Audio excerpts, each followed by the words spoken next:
Okay, what's up, guys? GG's on your first circuit, and thanks so much for the resub, dude. I really appreciate it.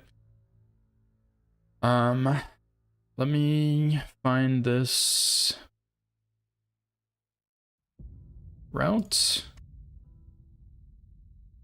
I've just been watching the other match. It should be done any minute now.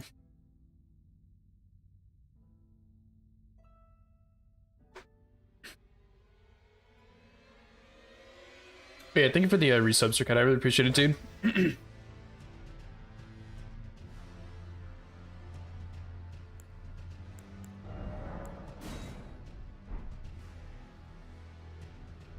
She has 10 seconds left to keep upgrading weapons.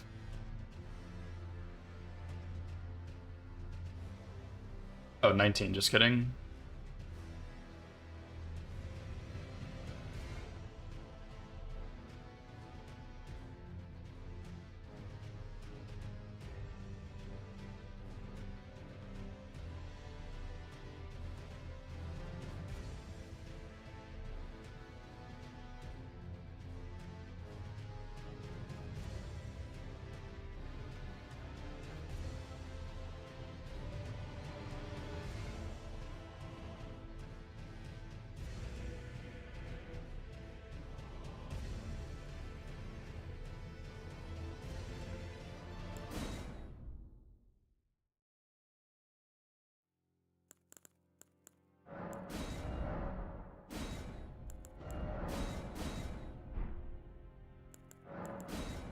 I think, oh, you're right. I forgot I need to change that.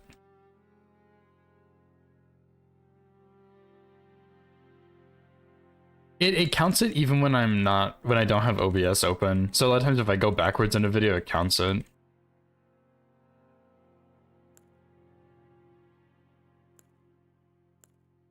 There we go. Thanks for reminding me, I forgot.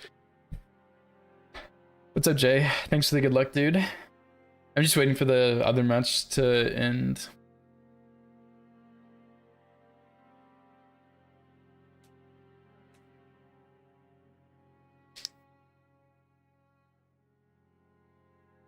I think the match has gone over a little bit, but I think she didn't upgrade a weapon.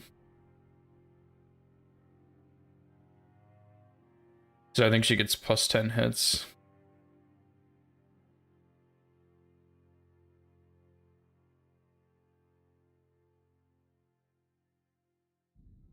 Oh my god. The other co-commentator today has a suit on. That's so funny.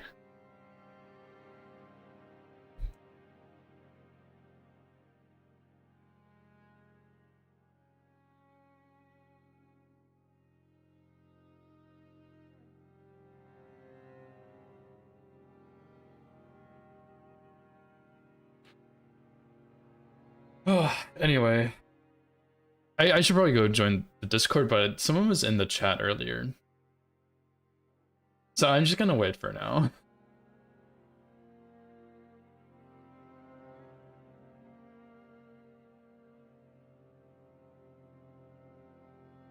Today is smithing percent, so we have to upgrade 7 weapons to max level, which, like, it's a cool idea, but the actual run is kind of boring. You do like half or like 2/3 of a no hit any percent, and then I do like, there's different routes obviously, but my route I just do Loretta, and like that's all my stones.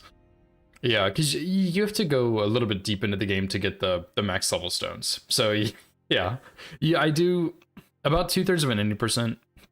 I do up to Godskin Duo for bell bearings, and then that's a somber and a smithing, because there's the smithing in mountaintops, and then a somber in after Duo where the dragon is.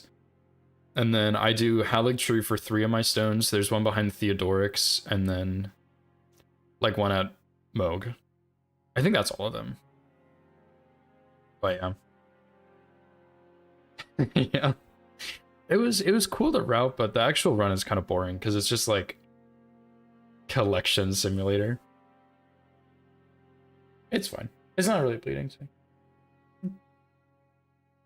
that's okay. Thanks though. Yeah, so it's not like I think one of the runners is doing like 2 any percents pretty much. So like there are really different ways to do it, but I don't know, just like it's not that exciting.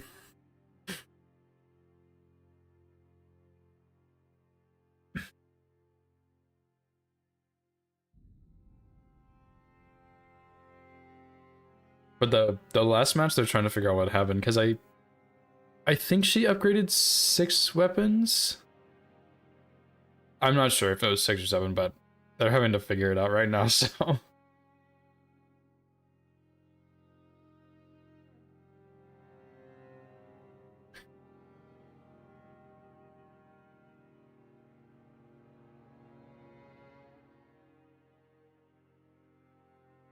But yeah, it's a cool objective. It's just not the most exciting in my opinion.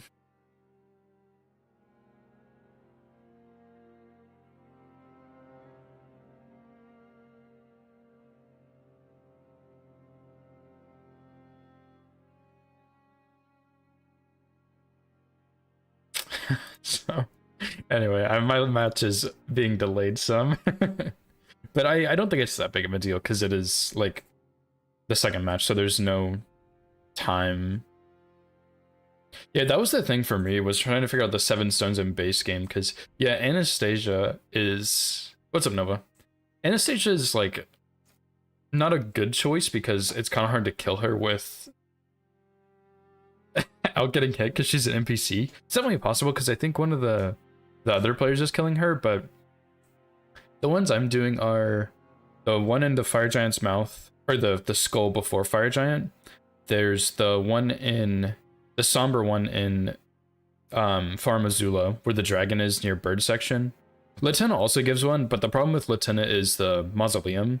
You can get Jar Cannon and do her questline and stuff, but it's kind of a hassle. There's a smithing one right after Loretta, and then there's 2 somber ones in Haligtree that are pretty easy to get. And then there's one in Mogwin, and then I get the one behind Makar or Theodorix. Those are the ones I get, but there's also Latenna, there's Anastasia.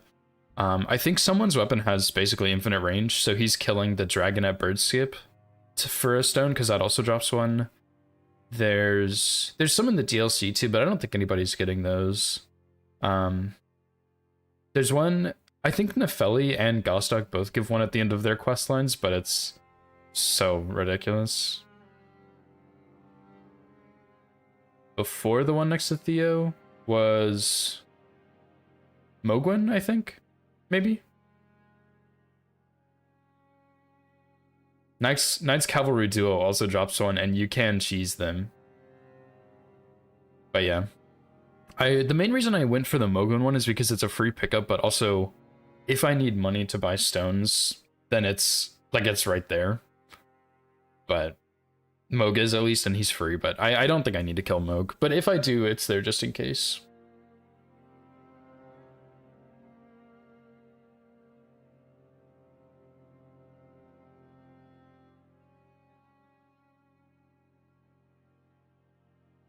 But yeah, it's pretty simple route, at least. But I mean, saying that, I'm gonna be like on autopilot and get hit somewhere.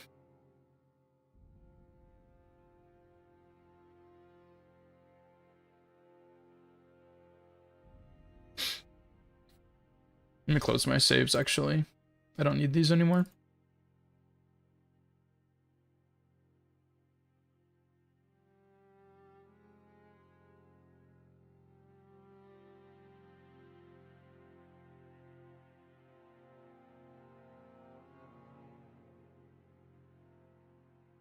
Let me...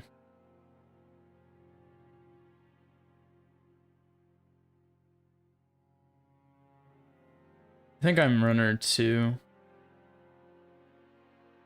I don't know if it matters, but it's fine. Anyway, I'm gonna close Numa stream now. I'm ready now, I guess. Not at negative 107 hits anymore. Don't have no death on. Should be good to go. What's up, Shane? Thanks for the good luck, dude. Just I know the last match went a bit late, but I'm just Bronies, with hanging you. out. Oh, Hello, hello, hello, hello, hello, hello. hello, hello. Sire. It's good to have you here. I'm sorry about the little bit of a delay in the schedule. There was a bit of an unforeseen circumstance. So No worries. I do apologize.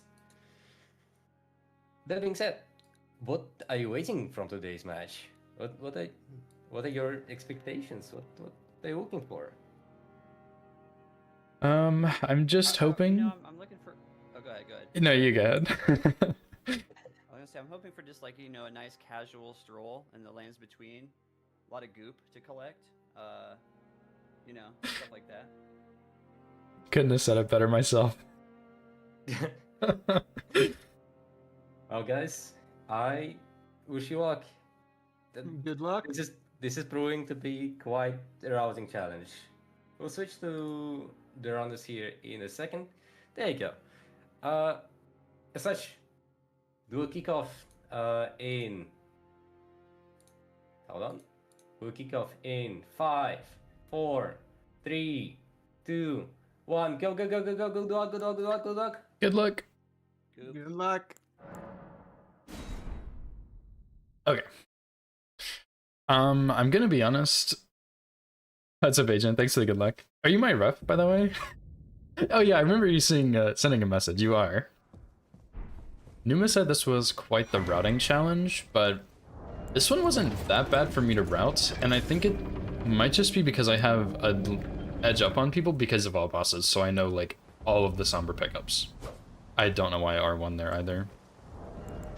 So yeah, like this one was a little bit tricky to route, but it wasn't too bad. But I think I just have the knowledge of all the bell bearings and the max stones, which I didn't even think about because most people are running any percent or all great runes where you're upgrading like a weapon.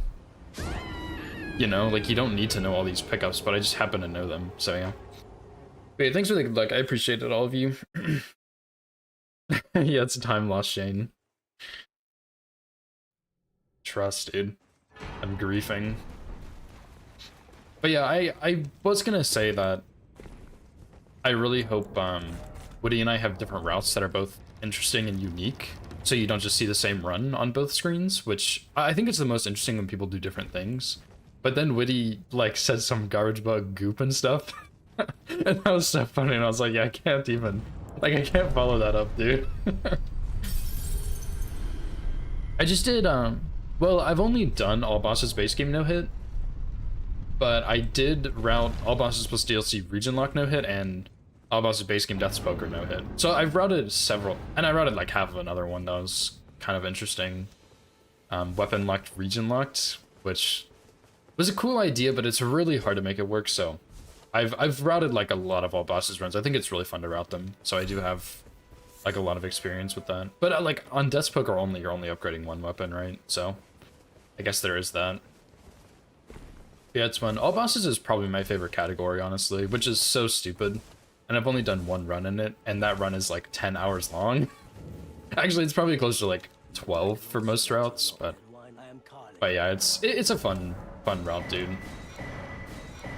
Also, last night when my partner and I were making dinner, I was chopping some cabbage, and I cut off the tip of my thumb, so I don't think it's gonna mess up anything, but I really hope it doesn't, because it's not the most pleasant feeling when I push down on my controller and feel pain in my thumb.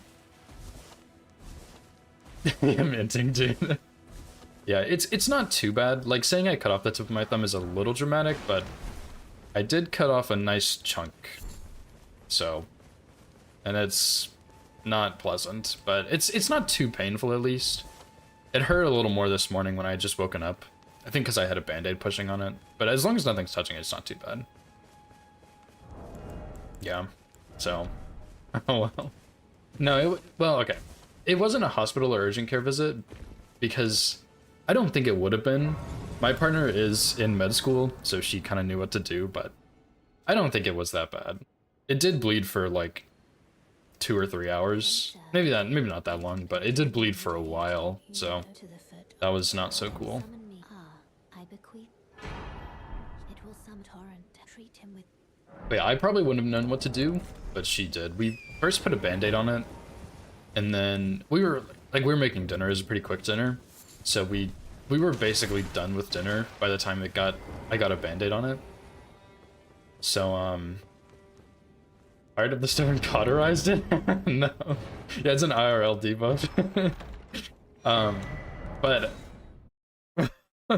oh yeah, by the time we finished dinner, or like by the time I got a band-aid, we had finished making it. So we threw a band-aid on and I ate dinner, and by the time I finished eating my first bowl of dinner, it had already bled through the band-aid. And I was like, well, that's kind of cringe. I can't play video games now. So we took it off and washed it off a little bit, which was not very pleasant. And we put like part of a cotton ball over it and then put the band-aid on. And that was, yeah, I'm gonna grab these stones, I forgot. That was really not so pleasant, or like so comfortable. It wasn't really that painful, it was just kind of uncomfortable. And we sat it with that for like a couple hours. And when we took it off, it wasn't really like bleeding a lot. It would have like a spot of blood every now and then, but it wasn't really that bad. And then yeah, that's kind of the end of the story. Yeah, you need games, exactly. Yeah, I was trying to play Elden Ring like this monstrosity of a band-aid on my thumb. It was really bad. It kept getting caught on the controller stick and I could like barely move the stick, dude. It was really bad. I almost messaged Numa. Oh my lag, dude. I almost messaged Numa and I was like, hey, I can't play tomorrow. My thumb's like fucked up. But it's fine today. It was okay last night and it's fine today, so it's not really a problem. But yeah, it was quite interesting. I hope I made okay, I did get enough mushrooms.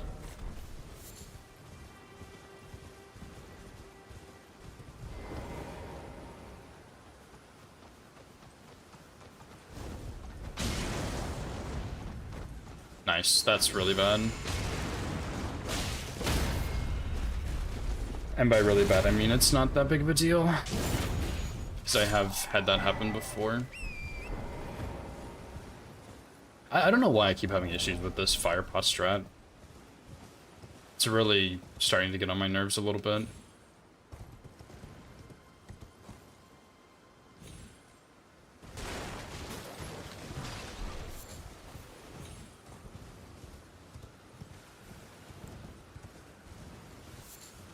It's not consistent, but it does miss sometimes. It's just the angle I am in relation to him. I guess, like, obviously that's how it would miss, but it's not consistent, but I have noticed it a bit more.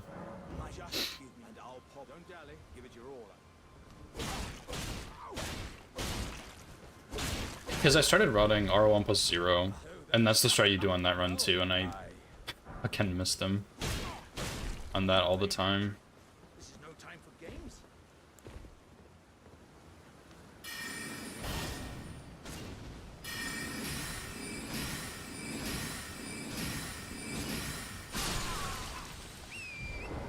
Yeah, damage on Torrent is it? Well, yes and no. If you take fall damage, like, that's fine, but if an enemy hits Torrent, then that counts as a hit, because it also does damage to you, actually. People don't really know that, but you take... I think if you get hit by an enemy, like if Torrent gets hit and your player doesn't, your player takes 1 damage. Fall damage is not as consistent, though, but fall damage doesn't count. Unless it's a death, and then it does count. No, you're good, you're good. There's like a lot of little things like that. So yeah, Torrent, fall damage is fine, but if Torrent gets hit and your player doesn't, it still counts as a hit. And I think back when Elden Ring first became a hitless game, before my time, I think people were saying that Torrent is an extension of your player, so if Torrent gets hit, you should also get hit. And then, by that logic, if Torrent dies, your player also should count as dying, even if you don't. But people said that didn't count as a hit, so like there was some discrepancies there, but then someone, I don't know who it was, learned that when you take damage on Torrent from an enemy, your player takes 1 damage. So it's like you do take damage technically from it. It's kind of a lot of talking for nothing. So you're welcome. Oh, I'm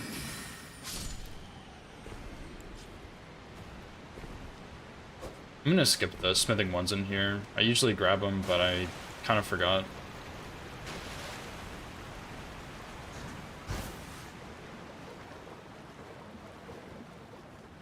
Not a hitless runner, yeah. Yeah, I mean, there's honestly kind of a lot of rules for hitless, which is kind of annoying.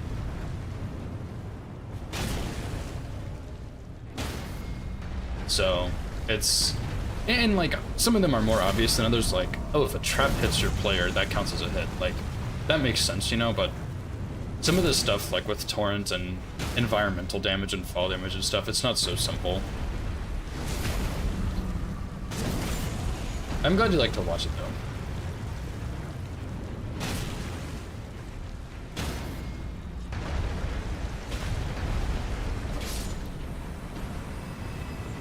It is fun, and I'm glad there's a way I can like perform it now, you know? Stand still in Caleb, and he's making magic sorceries. Yeah, true. 4,459 consumables, yep. Yep. Sneeze to a fighting gallantry. Yep. Actually true statement right there, yeah. So yeah. It's definitely like there are definitely more fun versions of hitless runs, and I'm not really sure which kind I do, but I understand that like sometimes it's really, as someone who verifies hitless runs, it is kind of boring to watch them sometimes. Eternal, thank you for the follow. Appreciate it. Retta Stagger. Oh yeah, true. Yeah, that I lost a run to that, I think. At least I think I lost. I can't remember if I lost the run or if it was a dead run, but I got hit to that once and I was like, wow, that's dumb. Why can this happen?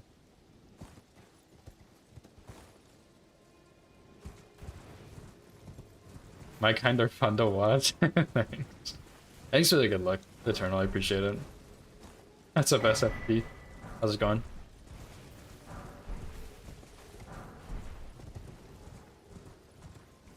But yeah, hopefully things go well. I do need to message Numa though at some point because Meta, let's see, Meta lost today, so she has 6 points. If I stay hitless today, I believe I'm guaranteed top 4, which is playoffs or like semifinals or whatever. I'm not exactly sure how he's doing it, but I think I'm pretty sure it's top 4 that make it, and if I stay hitless today, regardless of what Witty does, I get my 3 points, and I'm guaranteed in top 4. I think I will be out of town the first week after the regular season. So I need to message him and be like, if you don't want me, like if you don't want to have to delay it, you can just take the place after me, and I will not be offended. But I need to message him and see what he wants to do, because it might be nice to have like an off week and then announce what he's gonna do. I'm not sure how he wants to do it. But yeah. I'll need to double check my dates though to make sure that's actually true. But I think finals will probably be like the most exciting thing. Because you don't, as far as I know, you don't know what your objective is until the week of. So you have a week to route, whereas for this we've had months to kind of practice and look at the routes and stuff, and I don't think many of us have actually spent months looking at it. Like Marshall was kind of getting warmed up to the game and doing R1+0 no-hit stuff, and I know Meta was still working on her R1+0 and some other routes like her Highland Axe, and I think she routed Stormhawk Axe too, maybe? But I think those are going to be the most fun, because you really won't know what you're doing till the week of, and then you'll have a week to route and figure it out in practice. And I think that'll be a little more challenging, but also more fun.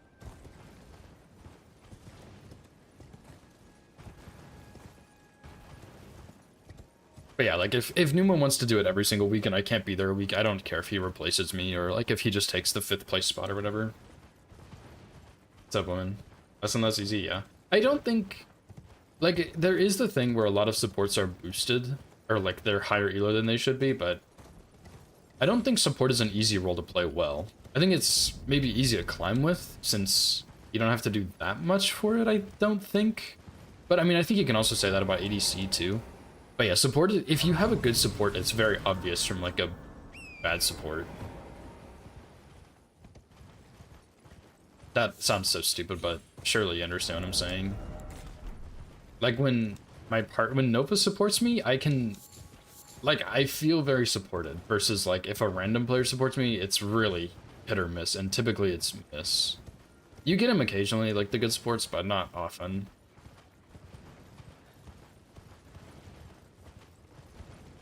Three hours? Holy shit.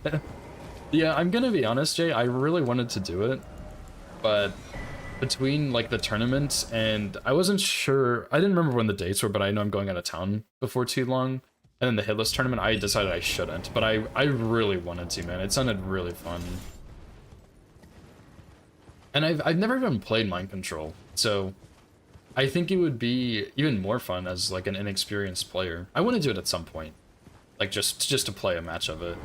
But yeah, it's like, it's a silly fun tournament, and I really wanted to play in it. Maybe you should host it again at some point. I guess if it's like popular and people really like it, you probably could if you wanted to.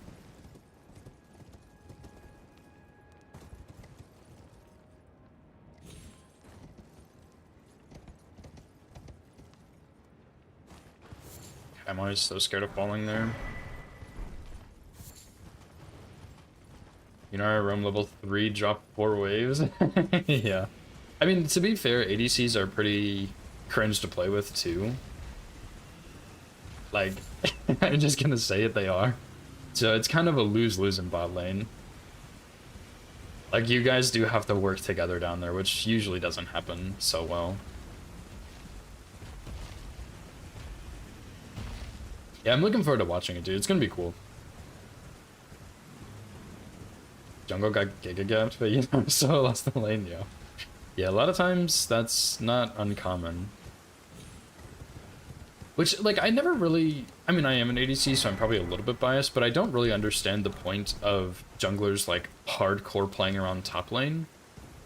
Because there's nothing there. Like, sure, top lane is important, I guess, but ADC scales really hard into the late game, so if you can get your late game carry ahead and theirs behind, you're gonna win, most likely, if your ADC knows what they're doing and you can play around them, because they're going to be dishing out so much damage. And on top of that, you have dragons at bot lane, and dragon stacking is really good.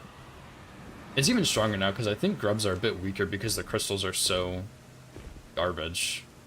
And by garbage, I mean kind of busted. Took off my pants.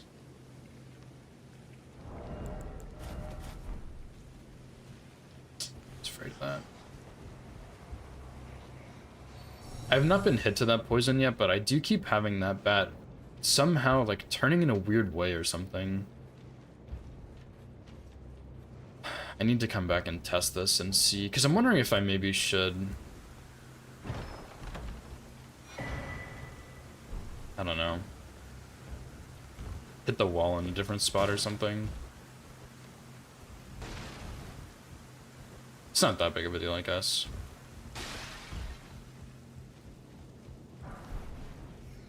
I think one of them saw me. I just hope it wasn't one of the poison bats.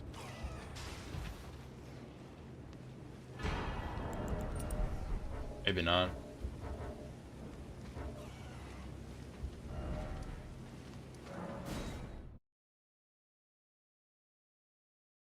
English to lemon translator? You upgrade all the weapons at once or one by one? I upgrade my weapon to +10 first, and then I upgrade all 6 later. But I'm pretty comfortably within the time limit, so it shouldn't be that big of an issue. Yeah, it's just League, dude. Lolies. Yeah, true. Yeah, Lemon warms up with League of Legends to play Elden Ring, actually. Yeah, there's a 3-hour real-time limit on all of the runs. Which I will say, I have not hit yet. I think only Meta's hit it. And I don't know, I didn't see the final if she hit it on this one or not, but she came really close if she didn't. But yeah, this is probably, I'm not sure how long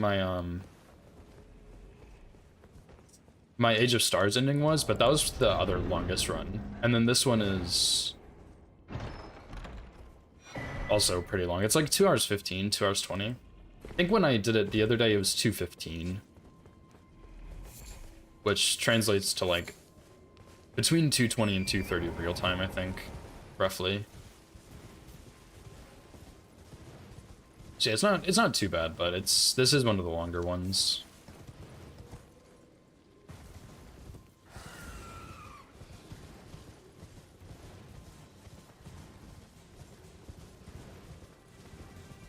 So yeah, I do kind of wish that, I don't know, I wish the time limit was shorter, because 3 hours feels like a pretty big time commitment, even though the runs aren't actually 3 hours.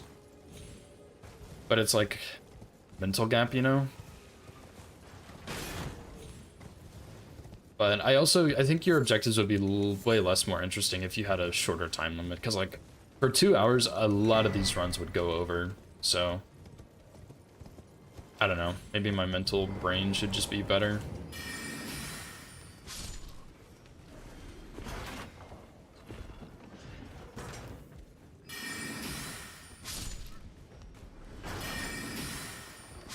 Yeah, grab and kill, yeah, that's true. My weapon is pretty good. Yeah, Zaz would have some trouble. I think Spectre would be perfectly fine. His weapon's super quick. Meta, I think Meta could be okay, but I think Meta's also a slower runner in general, which, like, there's nothing wrong with that, but of course she would have some trouble. What else? Woody, I think Woody would be okay, but he's also a pretty quick runner. And I think his weapon is a bit slower to get set up, but I think he would be able to manage. Radahn's crusted Uchi. Yeah, it's Meteoric Oreblade, but the Ash of War is different on it. It's kind of like Unsheath, the quick Unsheath on the R1, but it also sends out a fissure like the Ruin's Greatsword. And then the R2 is like I turn into a black hole and slam the ground, and it hits 2 times. I don't think I used it on this run because it's not very good, but it is pretty cool when I can make it work. It just takes like 5 seconds to cast and land, so, and it also moves me. But it is pretty cool at least. Cut his hand off. I was okay. I was chopping some cabbage and I cut off the tip of my thumb. And I almost cut my hand off. But yeah, it's IRL debuff, as Agent said earlier. IRL debuff goes hard.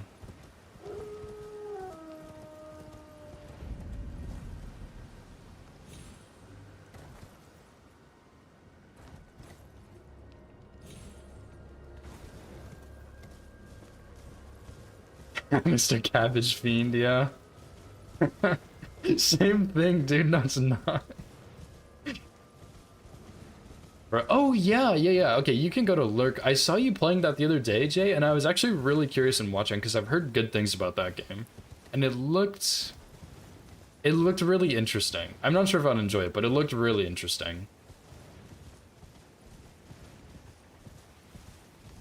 Yeah, I did. Bro, you were streaming on Twitch, of course I was. I had to have something to do, so I just... But see, then you didn't even know, so there's no nerves, right? I know my cabbages. True. One of them had some blood on it after, so we threw that one away. But we'll see. the thing is, you don't know if I'm ever watching or not. So there shouldn't ever be nerves because I might just not be watching, and I'm certainly not watching right now because I'm busy, you know. So no nerves ever, you know. It's fine. Nothing to worry about, dude. Oh my god, I forgot how I was supposed to route this. Do I go pick up the key? I think I do. Oh yeah, because I got the smithing twos here, but then I was like, that's not even worth my time. Yeah, true. There are always nerves. No matter what I do, there's nerves involved, so fair enough. But yeah, that game is, I think it's on my wish list on Steam, and I've looked at it several times because it does look really fun, but it looks like there's a chance I might not like it. So I'm waiting for the right sale and the right confidence boost to purchase it. Elden Beast tried to finish 2 trees? Surely, dude. He wrong warped to Elden Beast, I guess.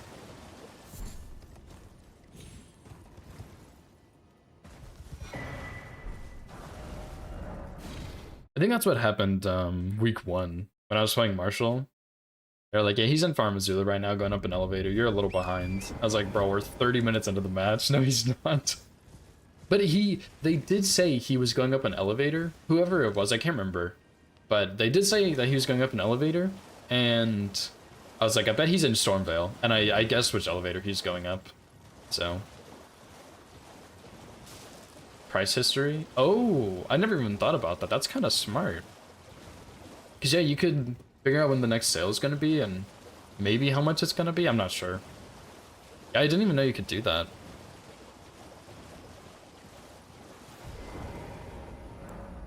Yeah, he didn't level his weapon. And I knew he wasn't going to either, somehow. Like, I didn't actually watch him, but I was like, he's been running Elden Ring low damage for not very long. So he's probably going to do something weird. I've been autopilot this whole time. How did I get here?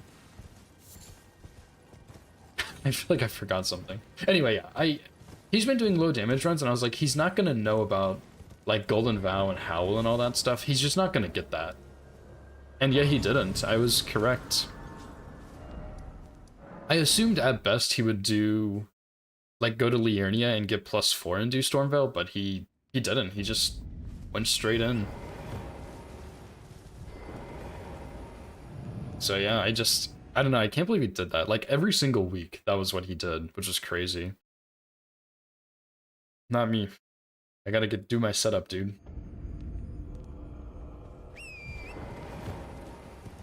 Only Val, really? Yeah, I mean, I don't know, Golden Vow is kind of a shitty buff. Like, it's not that much of a damage boost, honestly. It's okay, but it's not great. But Howl, I think Howl is really good for most people because they have split damage. Like, I have split damage. I think Witty has split damage. Azaz, I think... Azaz might be pure magical, which would also mean you get Howl, of course. But, like, Meta and Spectre are both full physical, I think, so it's... Like, it makes more sense for them to get Flame Grammy Strength, but the Howl is so nice, dude. It is a little risky, but it is really nice. 2 low frames to get Howl consistently. Yeah, that's the problem with Howl, which I believe Howl should be a hit because of, like, enemies are causing the Madness Tower to go off, so it is an enemy hitting you and dealing damage, which is literally the definition of a hit. But at the same time, it's FPS based, which makes me want to be like, why is this a hit? Like, some people can't really control it, so they just can't get Howl, right? And then you're having an RNG reset to Howl, like, that's not fun, so I wish it wasn't a hit, but at the same time, I think it should be a hit, so I'm a little torn on that one. I used to have the same issue with Loretta arrows back when I was first running all bosses. I lost like 5 runs in a row to Loretta arrows. I would go straight to Liurnia to do it, because my FPS was so inconsistent, I was constantly getting hit by them. Yeah, Meta's weapon is cool, but it does seem like it's tricky to script with. I didn't realize how good her R1 chains are. I was wondering if she ever tried getting Winged Sword Insignia. It's not crazy good on its own. It's decent, but I was wondering if she ever tried it, because it is decent. But I guess if she has 4 other talismans, she doesn't need it. She doesn't use her Ash of War very much either, which understandable, but it would be really cool. Crouching at the bush before the big rock. Oh yeah, I've seen a lot of different strats for it, and I've been meaning to look at it for a while now, because on my region locked all bosses run, I get Howl like I don't know, like a little over an hour into the run because of region locked, obviously. So I've been meaning to look at a more consistent strat for it, but I haven't found anything, and the way I do it is mostly consistent. I really don't get hit there very often. And when I do, I think it's my pathing, but it still makes me really nervous.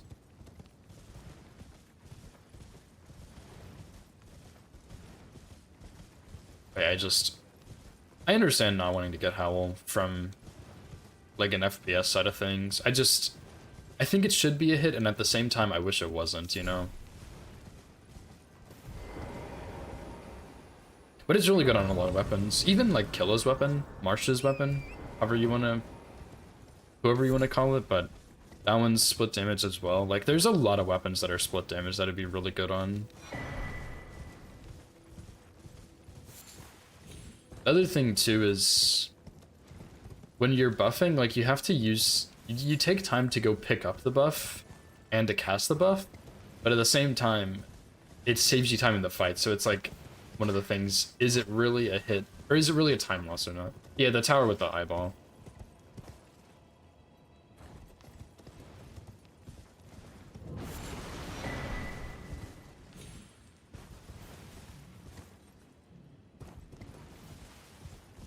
Yeah, kind of both. Like, I think he tried it and he liked it, but I don't think he really had time to test other stuff.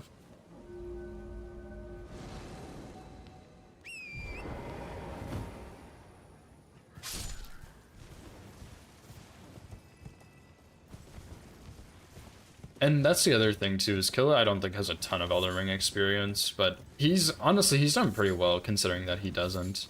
Because last week with the Mesmer run, like, I didn't get to watch all of the beginning, but some of his hits, from what I heard, was like, he made one mistake that led to several hits. But then his Mesmer was really clean. Like, he had one hit on Mesmer, I think.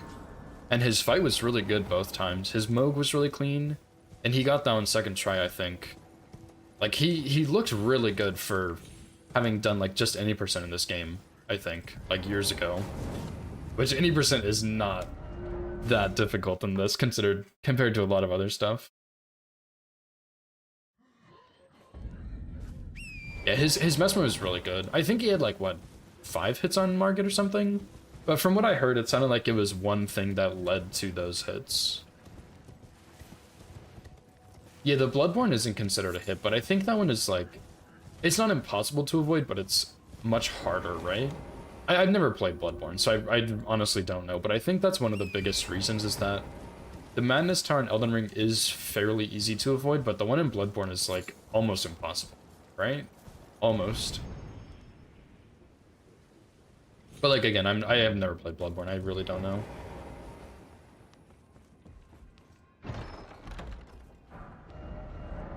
Yeah, Madness Tower is fairly simple.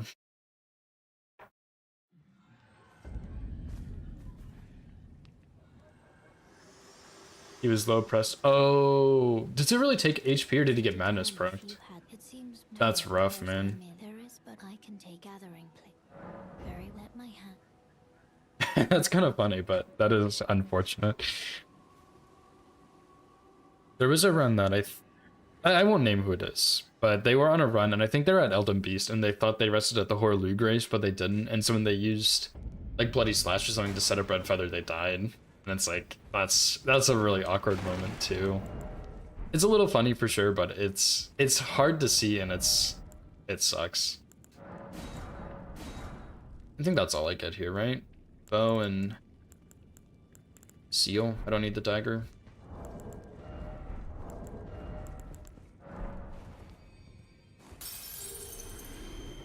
Yeah. If I hadn't been working on the run for a long time, I would be able to laugh at it. Are you serious? I'm, what, 14 runes short, dude? How?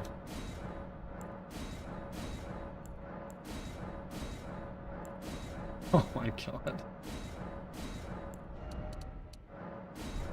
Okay. Sell mushrooms. Oh yeah, true. I actually could go sell something. Like armor, maybe. I need my mushrooms, but something else, sure. There we go. Pick some berries, yeah. Time loss. Hate to see it. First the sword swing at the beginning, and now this. Time's going out the window. Yeah, Torrent, I never feed Torrent anyway.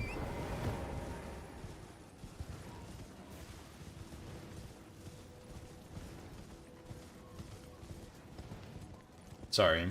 I know some people will not appreciate the animal abuse I put my horse through. But, and you do.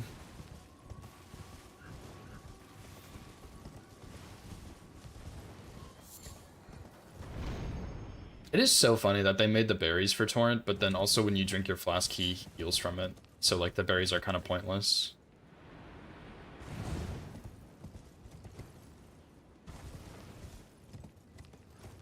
Never really understood that one, to be honest. Plus, it takes, like, 5 minutes to feed him. Like, he eats so slowly. Like, you gotta lean forward and give him the berries, and then he's, like, sniffing it to make sure it tastes good, and then he, like, licks it a little bit. He just takes too long. I don't have time for that. You're gonna take fall damage, and you're gonna be happy about it, bro. And no snacks, you know?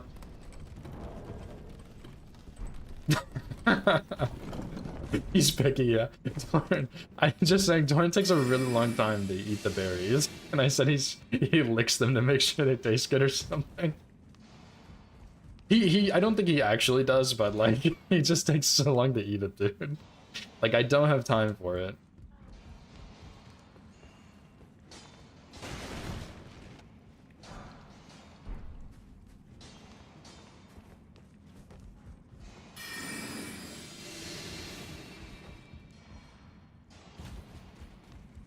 Oh, that soldier over there turned around. I heard him.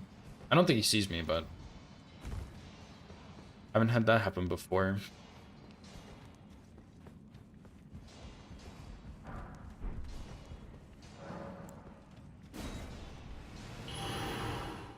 I guess I could grab some of the smithing stones in here to save money later, but it's too late now.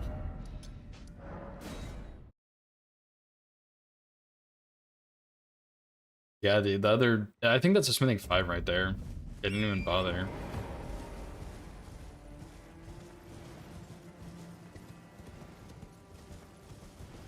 Because on one of my other runs, I would pick up all the other stones in there to save money later, but I didn't even think about it. Oh well, I'll have enough money anyway. And if I don't, I'll just kill Moog.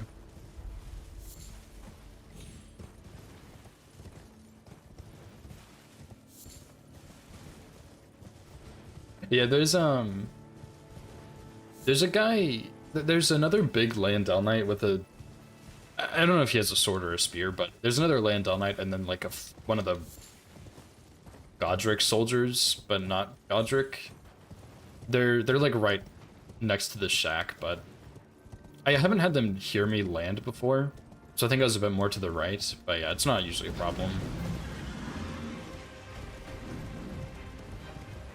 And if it was, then I would totally be cooked. But it's... I don't know. I mean, they just don't see you. They have really bad vision, I think.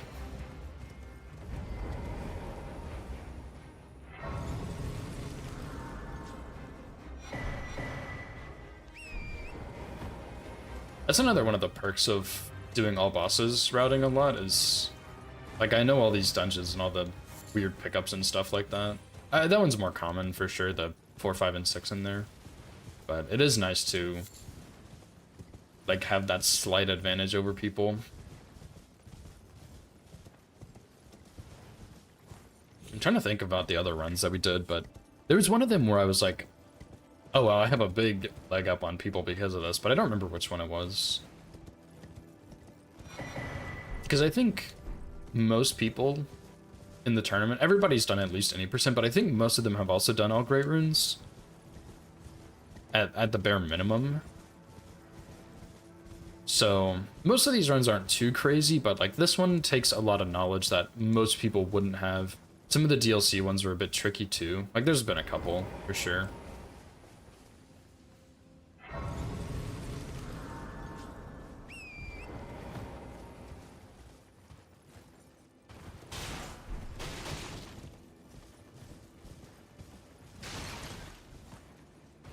And hopefully DTS faces the right way this time.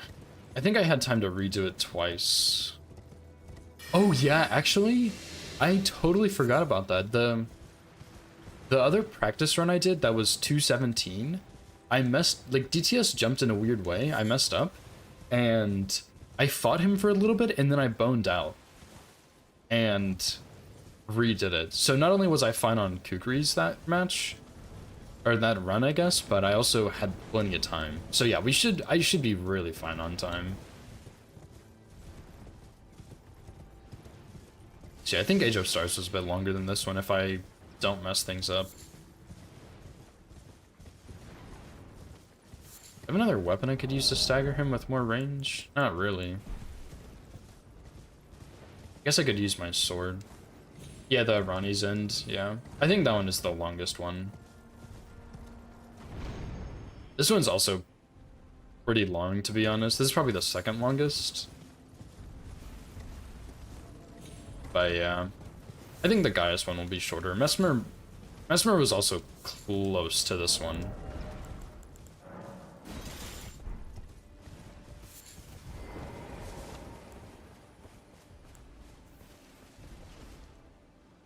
Oh, he kind of turned a little quick there.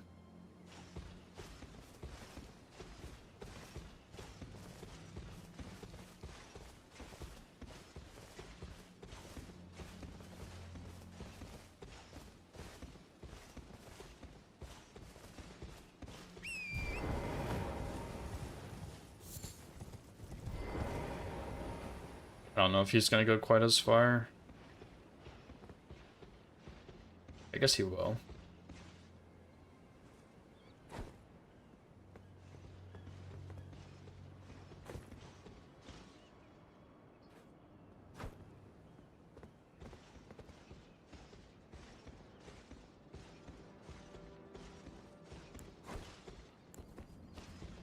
Alright, buddy, please cooperate with me here. Crouch a bit earlier. Okay. I don't know why he does that. Maybe I should wait a second. Like, if he jumped there, I was cooked, man. I don't know why he turned around. And I haven't seen that until, like, yesterday. Or 2 days ago or something. So I really don't know why he's doing that.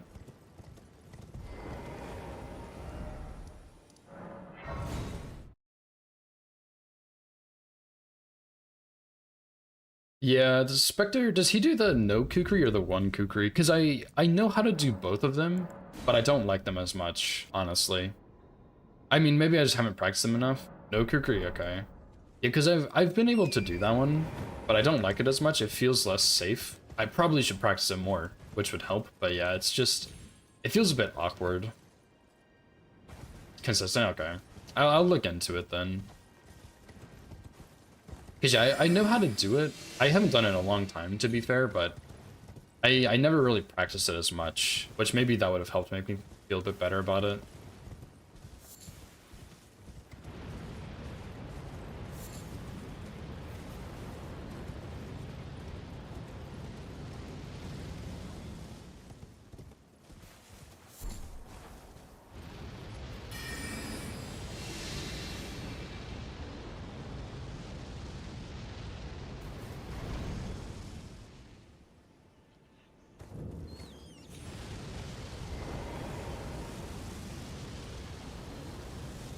Every time? Okay, yeah.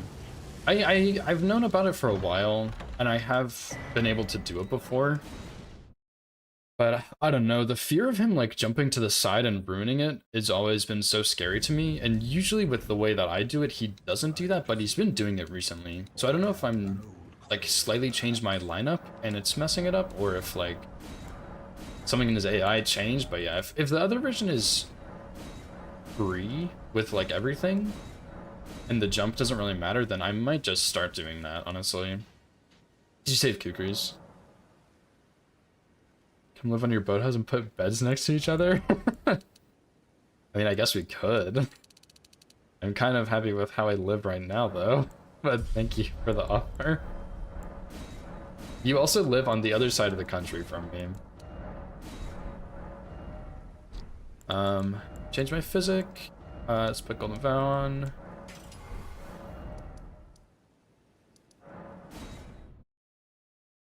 Minecraft? Oh my god. I knew you were talking about Minecraft, dude.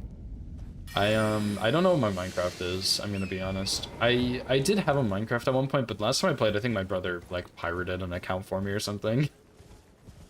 Have you played the new, what's it called, Hyrule or something? The like new Minecraft that's not Minecraft? From over inside the rock where you want to fall off? You see around the corner, you hide and get behind him where he's the cliff. Oh, okay, yeah. You wait for him to turn around all the way, and then he doesn't jump. Is that like, you do have not as much time that way, but is that first like animation he does where he falls, that has a hitbox, but it's a lot smaller, so I guess maybe it's fine for most weapons. Don't wait. Oh, okay, okay. You don't wait, he jumps, I see. So yeah, I guess it's like pretty much the same thing then if he doesn't jump. Interesting. I'll try it. I'll practice it this week and see.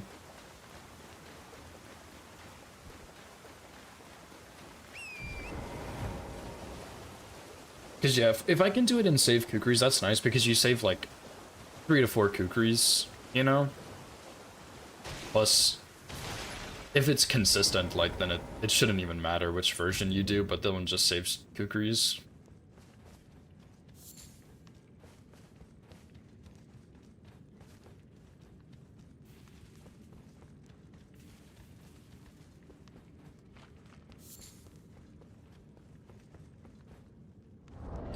Oh yeah, okay, I think that's where I originally saw it, was from Mouse, and I was like, this is cool, but it seems a little sketchy.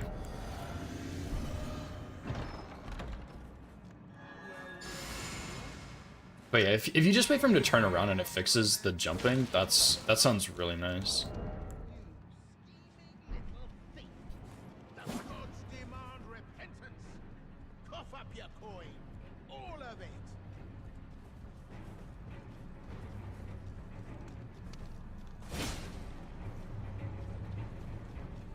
Come on, Patches. Thank you.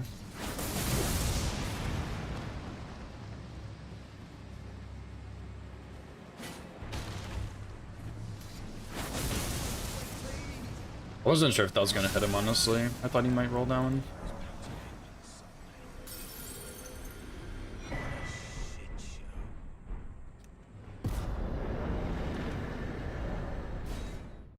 Wow, never. Okay. Like, you've never seen that happen? I'm sure there's, like, probably some world where it can happen, but it's probably just insanely rare, you know? Honestly, maybe even not. Probably not, actually, because he would see you. So that's maybe not even true. Oh, that's kind of wild.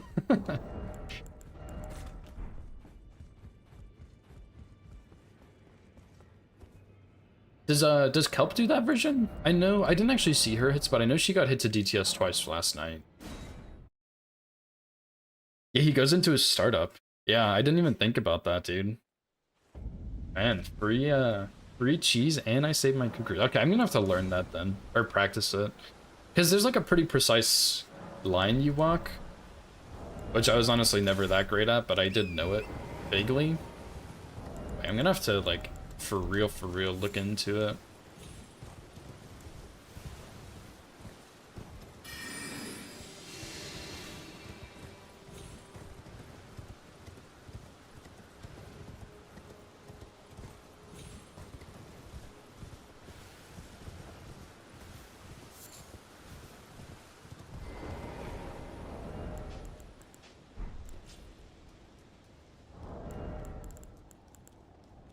Alright, I need to R1, not R2. Otherwise I'm gonna fight this boss, and I don't want to do that.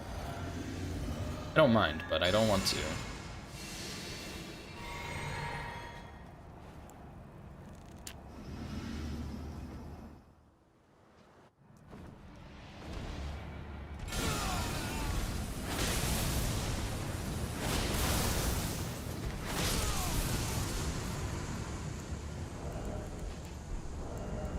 Would not have been much of a fight anyway, if I'm being honest. I shall remember thee, tarnished, smouldering with thy meager flame. Cower in fear.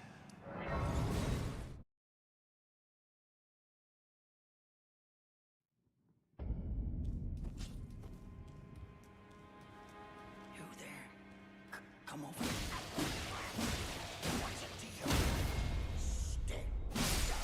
I was a little worried I was gonna bounce off the wall there.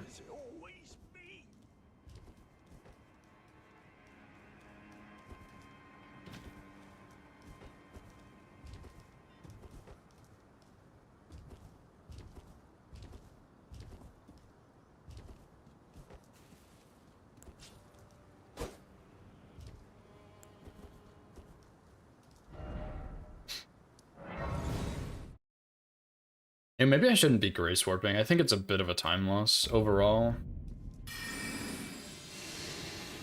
I guess I don't do it too many times though.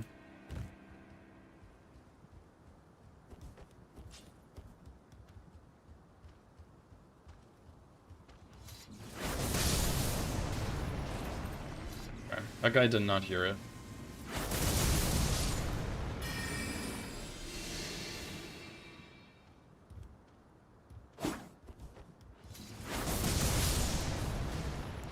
Nice. It's the scariest part.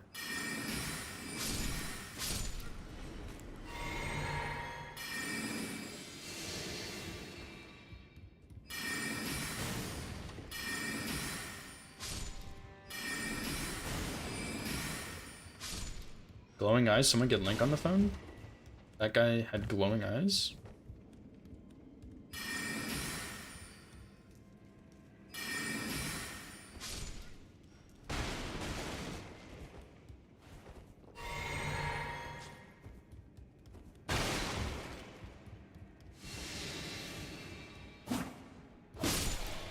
Big whiff.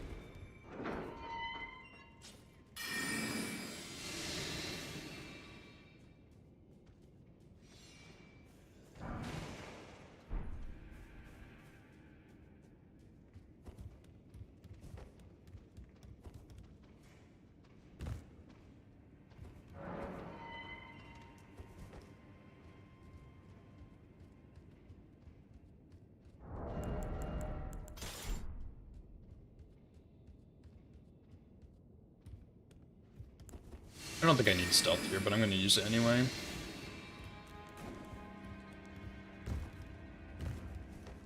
I don't think it changes a single thing, but oh well.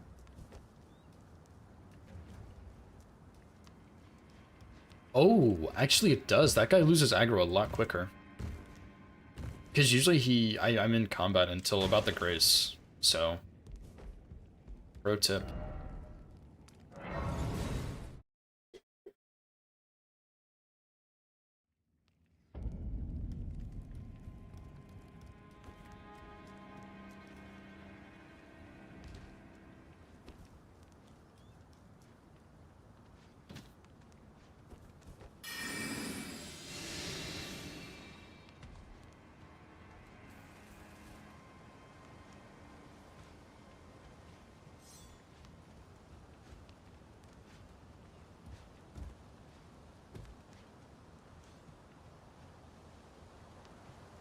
I think someone extra turned around, but I think I'm in the clear.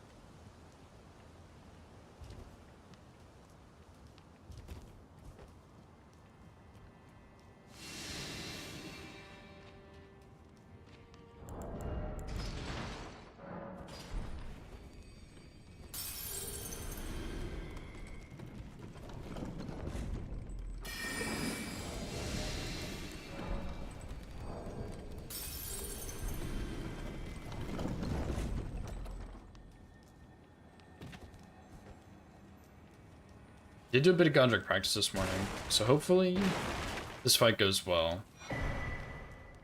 The less I fight this boss, the more I'm scared of him. Especially the double tornado.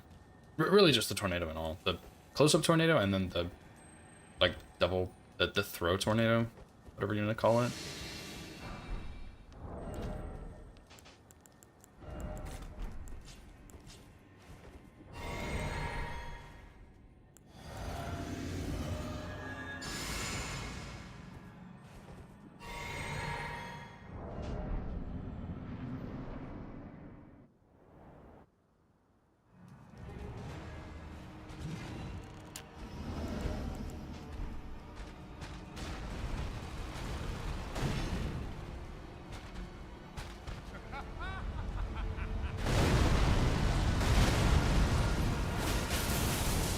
It's gonna do, yep.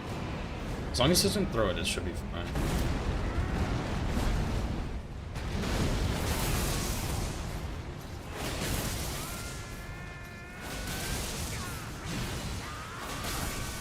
Nice, dude, nice. I knew we could get the one cycle too. I haven't actually practiced it, but I tried it this morning and it worked. And I was like, holy shit. Wait, we can actually get a one cycle, that's crazy.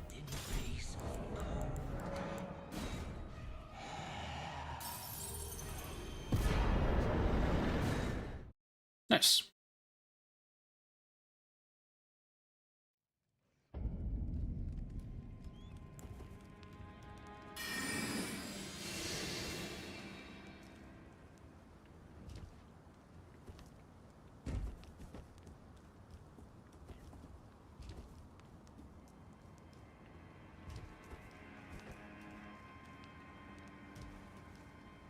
That was the worst jump of my life. Jumped straight up in the air and looked at the grave. Oops. Yeah, dragon saved, dude. Oh, you are? Maybe refresh? It might, I don't know why. It might be like ads put you behind. That usually happens to me when I have to watch ads. Or maybe internet. I don't think my internet's having issues, but I could be unaware.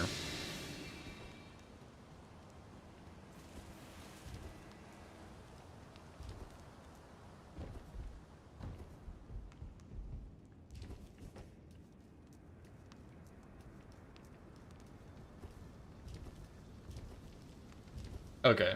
Yeah, I don't know. Twitch shenanigans, I guess. Hopefully. Hopefully not internet shenanigans. I've started restarting my router on the morning when I have a match to hopefully avoid the internet issues. But it seems to be working, because it, at least from my perspective, it looks like it's been fine today. And last week it was a lot better than the previous week. So I think it's maybe helping.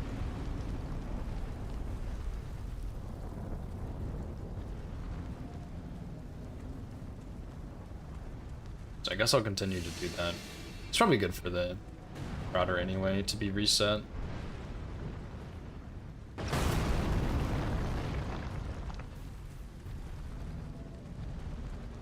Twitch on PC always falls behind. Weird. Mine does it too, but usually it's when there's an ad break or something. Because I'll see like the stream in the top corner of the chat, how they do it sometimes. Although sometimes I just get a fucking ad there too, so, you know. But sometimes, yeah, when I get an ad and I can watch the stream in the top right, the stream is ahead of what I was just watching, and then it falls behind again after the ad. It's so dumb.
28 faith, and then do 1 endurance and get the 15 strength.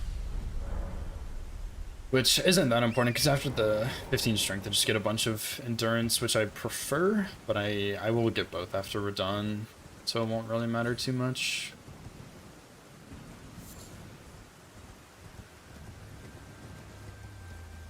And then we'll do our next little mini setup of getting our last talisman, our talisman pouch, and our 7, and the shackle, I guess, also.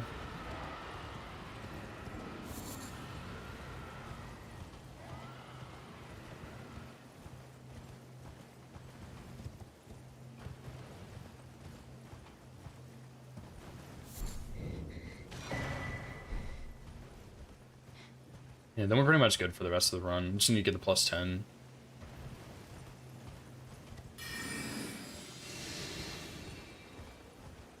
Pretty much once we get our next little mini setup done in the capital, we're pretty much just good for the rest of the run. We need to get plus 10 after duo, but even then, that's honestly kind of optional. But it is just nice to have for Niall and Loretta. Which, speaking of Loretta, I need to go buy some arrows, and I'll do that after we're done. And I also need to make sure I switch to my charge attack stuff for her. I did it without the charge attack stuff, and the kill was a little bit tight, so I'll try and remember to switch it before.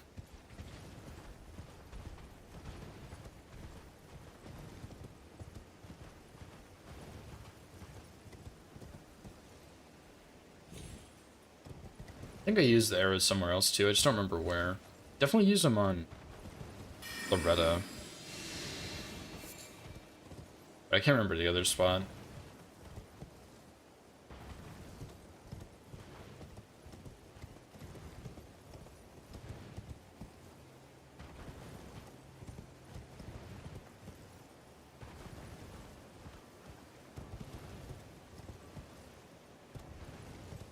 Oh, I forgot to put on Howl. Dang it.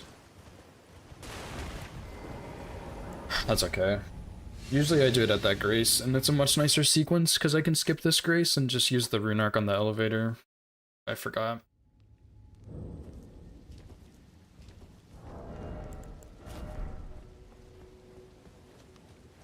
Could also just not use it, but it is a lot of damage, so...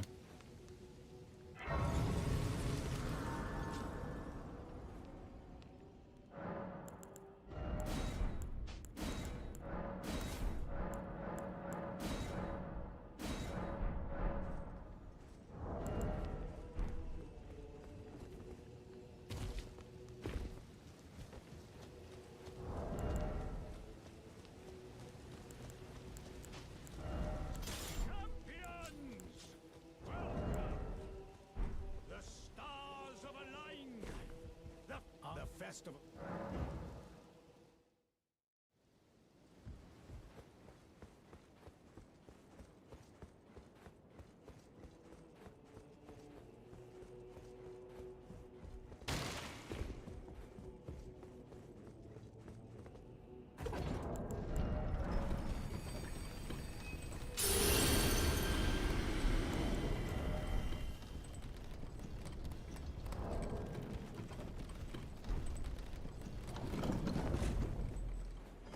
I also, when I was doing this practice, I was doing R1+0 practice the other day, I think. I don't remember what run it was, actually. I finally, I've never had it before, but I got the glitch where you crash and you fall through the map on Radahn and die. And I was like, wow, that's garbage.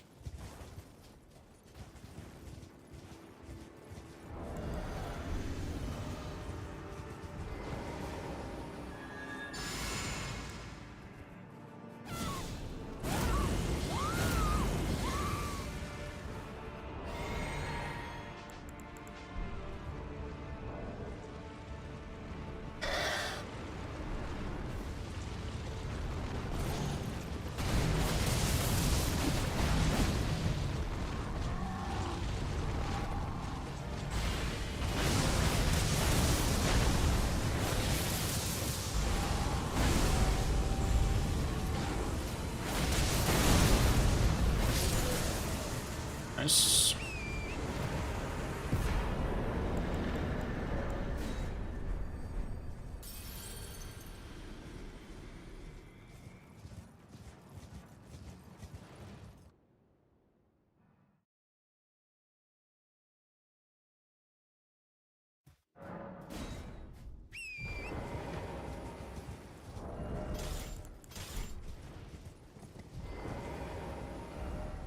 Actually, I don't need buffs on Gillica. Time save, kinda. Need one more hit, but it is no buffs, which is a saver.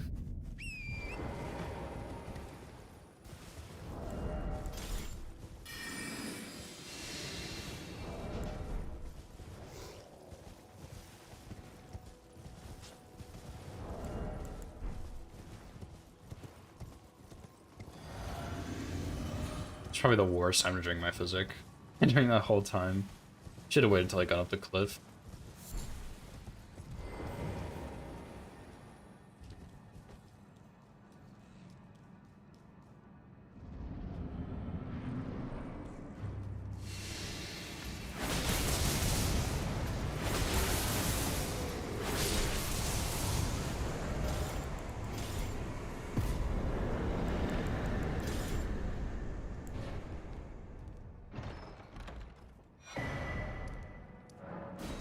Nice.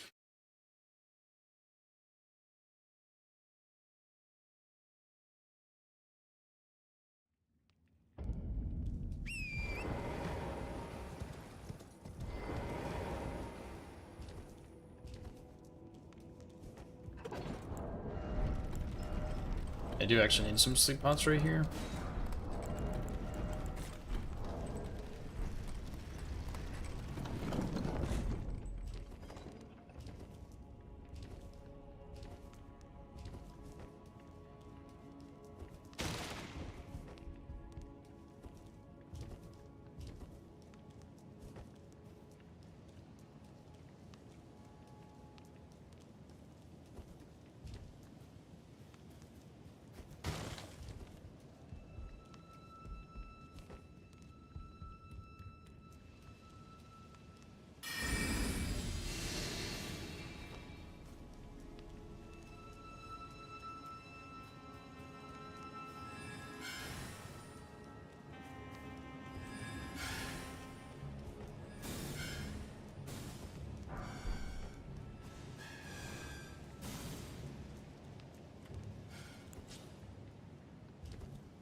Really hard not to lose focus on this run, because if I turn on autopilot, I'm gonna get hit.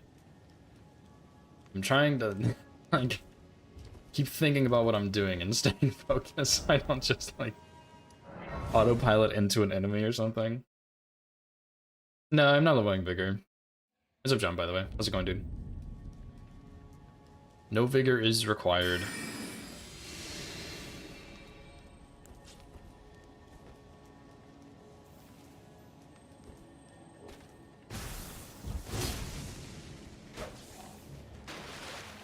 Beautiful. You know what I thought about in that moment that I don't think I've ever thought about before is if I don't make that jump over the ledge, that lightning strike from the knight is gonna kill me. Now, I've never not made it over the ledge, but it's very possible. And I just don't make it. I'd probably still be in the air too, so it wouldn't even really matter. Just gonna wait for these guys to figure out what they're doing a little bit.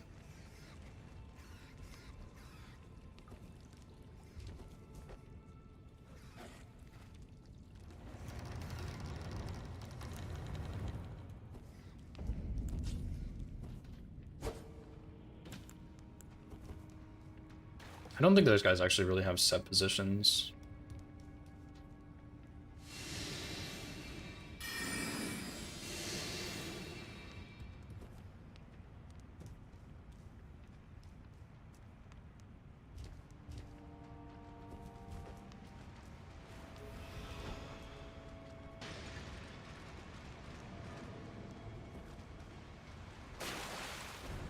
No, the no-hit is for the whole run. But if I get hit, because this is a tournament, I just get hit and I move my counter up by 1 and hope my opponent gets hit more than I do. But if it was an actual no-hit run, I would reset. Most likely.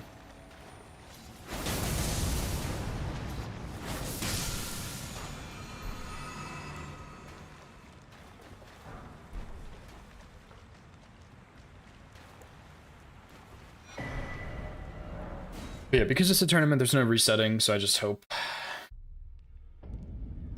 that I don't get hit. And I've practiced this too, but practice doesn't always mean I won't mess up.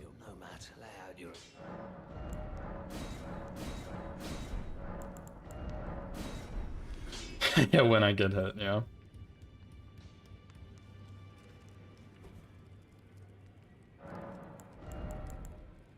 So 15 strength, and then rest and endurance.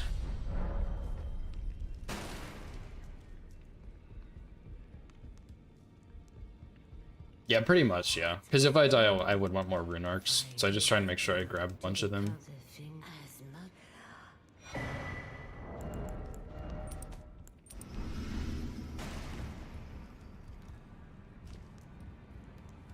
Please, names right now. I had a little miss, as you might guess. Oh, I'm privy to it. Would you care to learn? Time can move. A little conversation. Oh, I didn't push the button. Well Oops. done. Something to mark. Gimme.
You can't forget the most important pickup of the run either.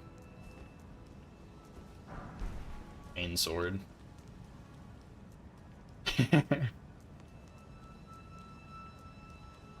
It's so stupid. I probably shouldn't even use this, to be honest, because I can like two-shot the Crystallian, but it's kind of funny.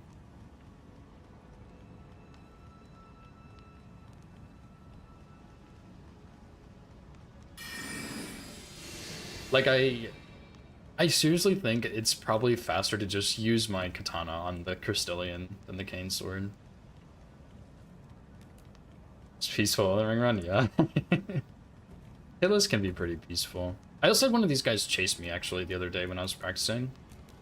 I don't know which one it was.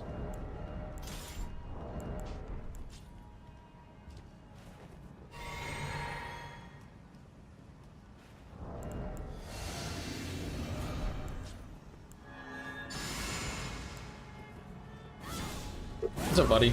How's it going, dude?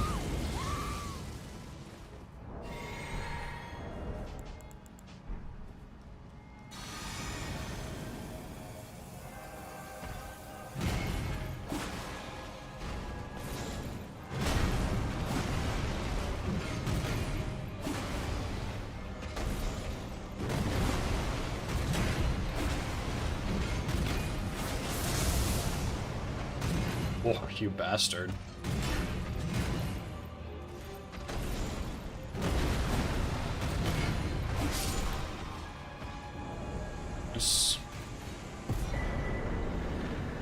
Oh, you know what? Let me grab this, actually. I'm gonna come back here in just a second. Forgot about the smithing 5s in here, dude. That'll be perfect for this run.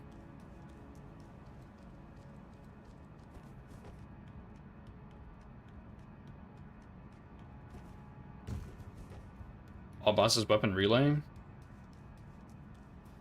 Spent 2 days replaying Red Dead Redemption 2. How was it? I've never played that game, but I've heard a lot of good things about it. That is kind of tempting, Lemon, but the problem is you have a lot of weapons you have to upgrade. It would be cool though to like figure out what you need to do and stuff, but might be a little much. But I could be convinced to at least look into it. Amazing as always. Hell yeah, dude. I wonder if my brother has that game, because we could Steam share. That'd be kind of nice.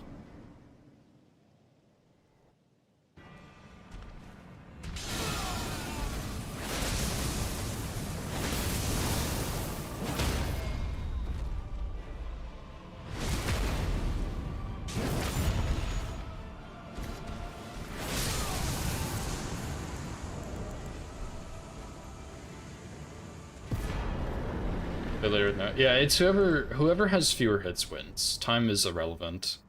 As long as you finish within the time limit. We have a 3 hour of real time limit. And if you go over that, you get 1 hit for every weapon that you don't have upgraded. Or sorry, 10 hits for every weapon you don't have upgraded. So it doesn't really matter who finishes first, as long as you both finish in the time limit and Woody. Like, it doesn't matter. Whoever has more hits loses. Allow me, you are prevented the thorn, a husk, the only way, and become my purpose. So I'd like to the Yeah, 10 hits, yeah, not 1, sorry. 1 hit would be pretty damn lenient, I'm not gonna lie. You didn't upgrade 7 weapons? Damn, that's 7 hits, but your opponent had a huge incident and they actually have 8 hits, so you're in the clear. That would be really messed up, dude.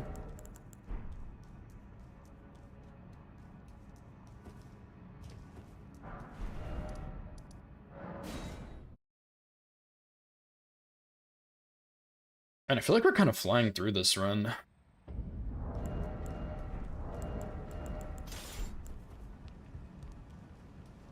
Both finished with no hits? No, for now, if we both finish with no hits, since this is the regular season, then we have a hitless tie and we both get the full 3 points.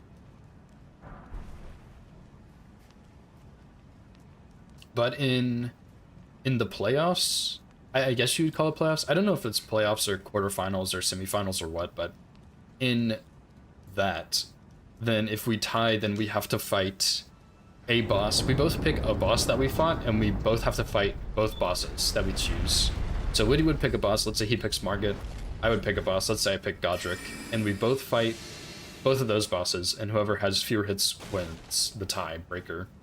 And if we tie, then we repeat it again with 2 new bosses. Which, I don't know what's gonna happen if we get to, like, 8 rounds of that. But, like, if it's Zaz and Donut tie, and then they both tie on, like, 8 different bosses, what are we gonna do? That's what I'm excited to see. How far can we push some of the players, dude?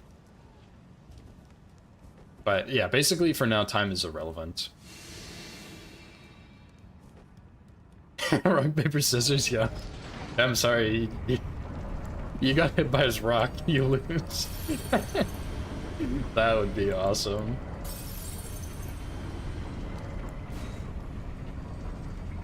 Someone tell Numa that idea, dude. If you make it to round 3 in a tiebreaker, you have to play rock, paper, scissors. Oh, that's awesome.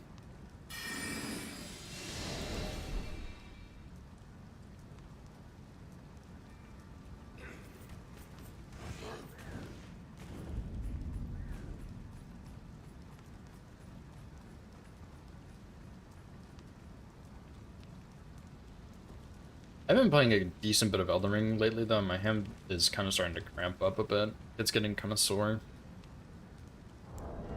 So, it's unfortunate. Hopefully it doesn't get worse. But yeah, Fire Giant's kind of the last really scary boss, and then Godskin Duo's not so bad. Nio is a little sketchy, but he's not that bad either, and then the Haligtree running section and Loretta are kind of the last big thing. Oh, my finger. It's not really bleeding, so it's fine. It kind of hurts a little bit when I inventory and stuff, because I usually push, like when I'm holding, it's my left thumb, and it's on like the top of it. So when I'm using my stick, it's not too bad, because I rest the like palm of my thumb on that, if that makes sense. When I'm using my D-pad, I usually use the tip of my thumb, so it does kind of hurt a little bit on my inventorying and stuff, but it's not too bad. I can kind of use the side of it a little bit to help. Although hot swapping in my inventory, like mid-boss fight, is kind of a pain. So I'm glad this is not like the Estelle week or something where I had to put on and take off the pants. Because that would not be so good.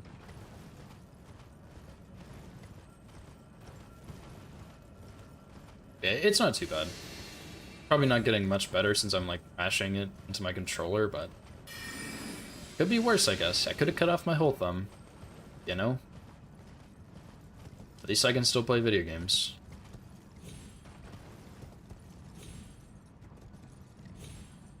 Brother. Thank you.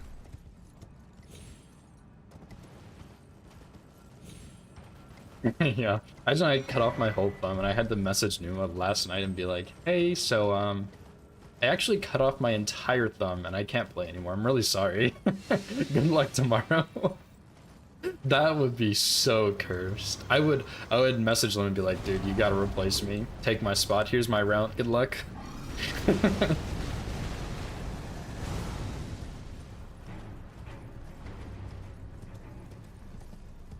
That would be awesome. That would be so funny.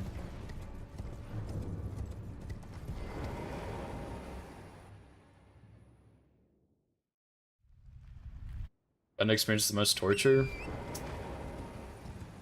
Probably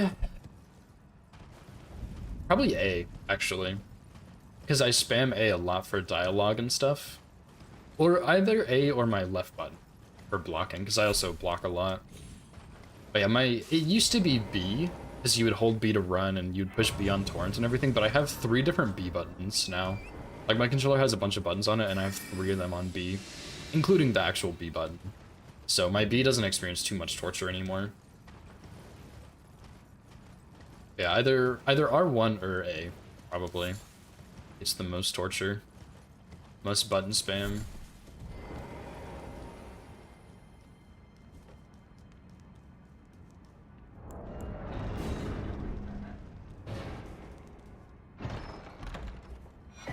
Strength build?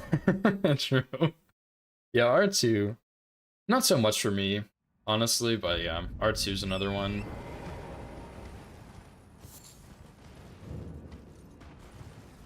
I feel like usually when I do R2 though, it's like pressing it, not like I spam A for jumping and R1 for blocking and stuff, and R2 I don't really spam, you know? It's more of like a press and hold. Oh, excuse me.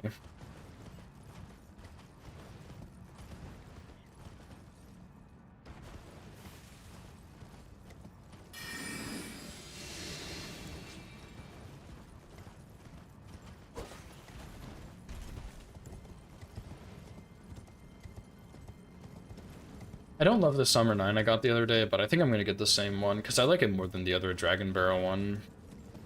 Or I could do Dragon Barrel and skip the Farm Azula one, because that one also kind of sucks. I'll get this one in the Farm Azula one. It doesn't really matter too much.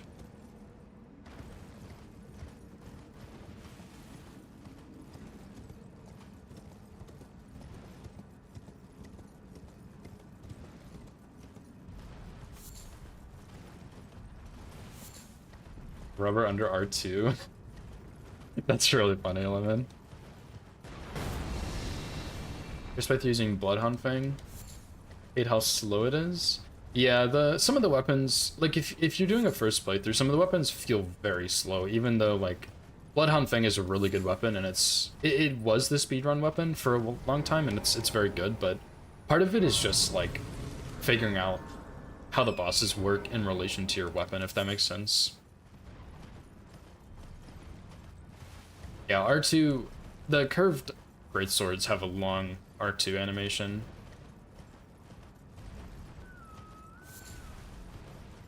Yeah, it's not really an R2 weapon, but like the R2s aren't that bad, but they are really slow. The L1 is better.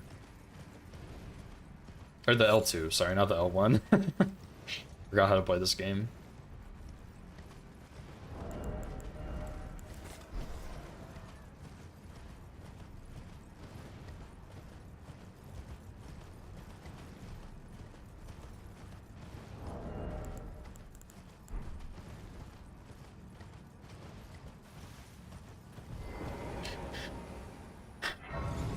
Get this for later.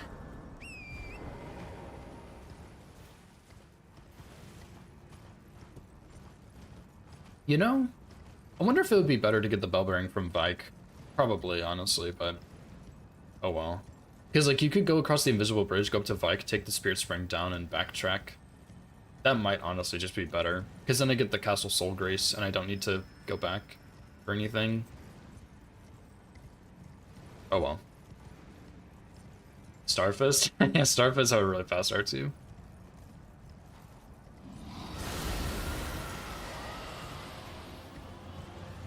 Giving up on Mesmer? Yeah, Mesmer's tricky. Plus, yeah, the bad FPS in the DLC hurts a lot for harder runs like RL1.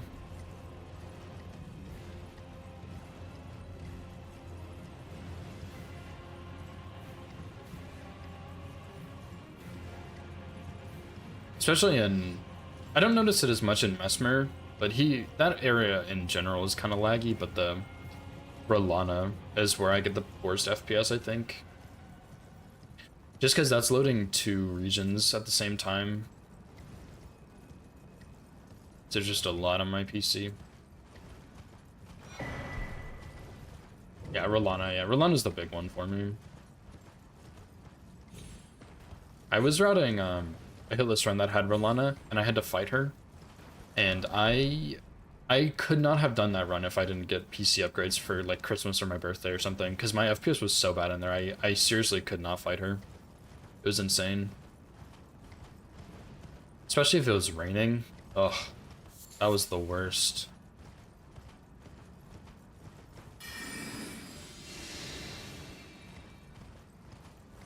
Thankfully I have gotten some upgrades, but yeah, those... Rolana especially is really, really bad.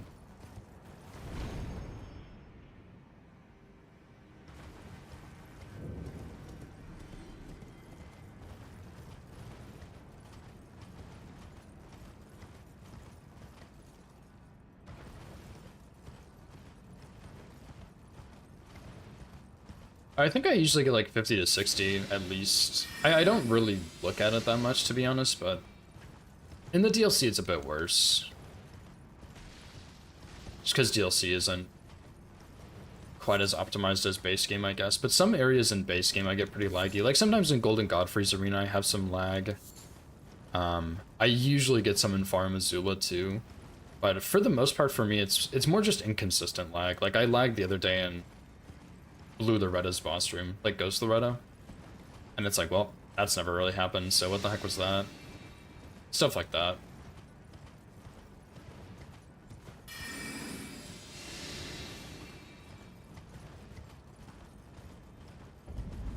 I feel like I need to go wash my hands too. They're getting a bit sweaty.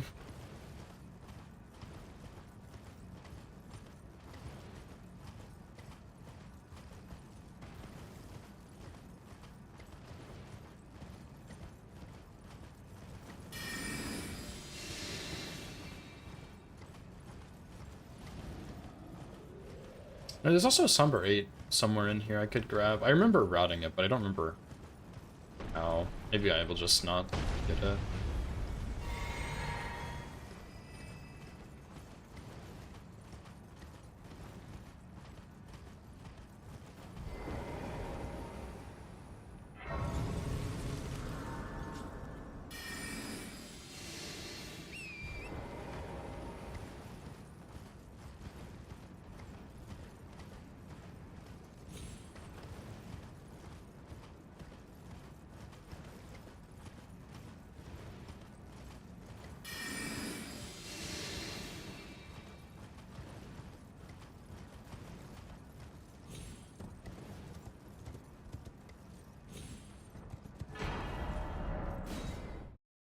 Bigger arena means less FPS? I don't know exactly. I wouldn't be surprised if that was the case because, yeah, some of those bigger arenas are a lot smoother. I'm not 100% sure, but I wouldn't be surprised if that was the case. Because yeah, usually, for me, bigger arenas are smoother. I think it's just, in some cases, like Placidusax and Elden Beast, it's not having to render as many structures and stuff, so it's not as big of a problem.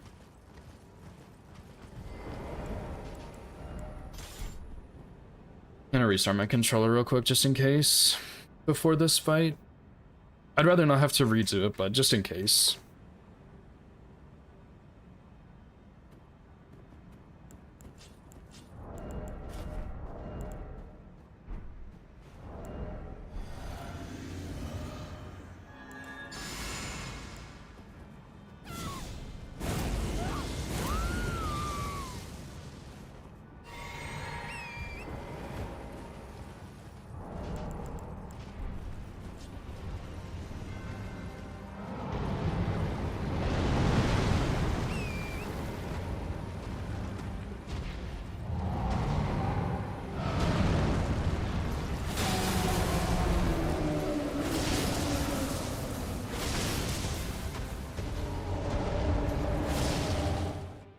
That's not good.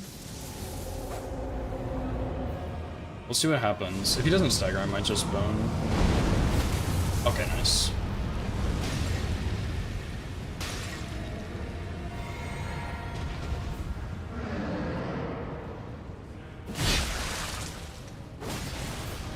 Sorry for that very graphic sound. I've never heard that before.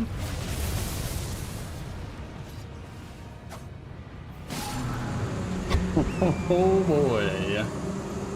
Almost fucked that one up.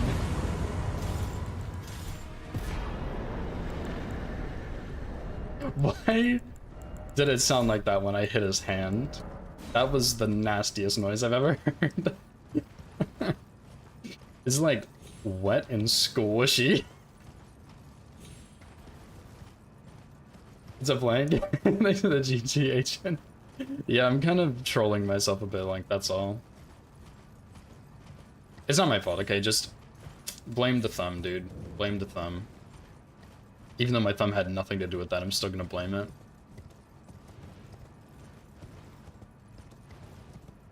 Yeah, the wet squish. The, like, yeah, whenever I, undo my Ash of War like that, it just does, like, a parry, kind of. I don't know if it actually parries, but yeah. That was not part of the plan. No, I don't. First of all, if you jump and Torrent gets hit, it counts as a hit for your player. So, if you're talking about the speedrun strat, you can't do that. But, yeah, I prefer to dismount like I did, and then hop back on. I think it gives you a little more time. I might be wrong on that, but I think it does give you more time.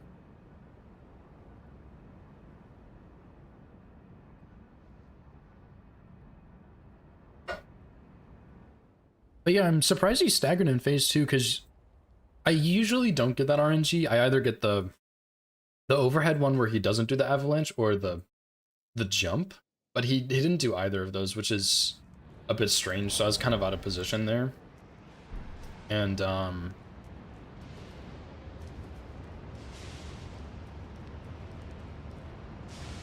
so I was a bit late, and I think one of them hit his ankle or something.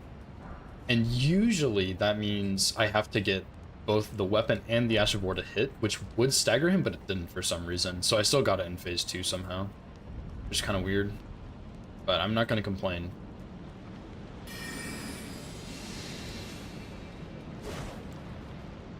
Not at all.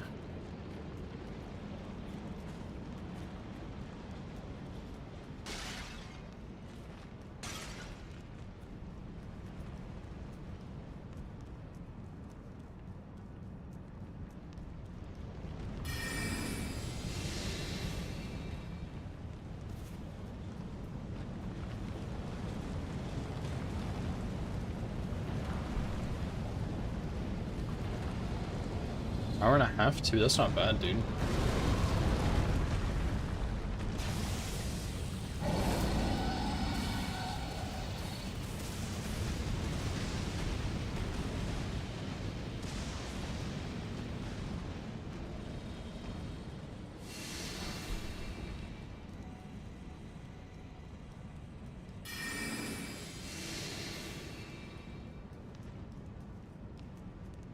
Don't forget the bell bearing. Don't forget it.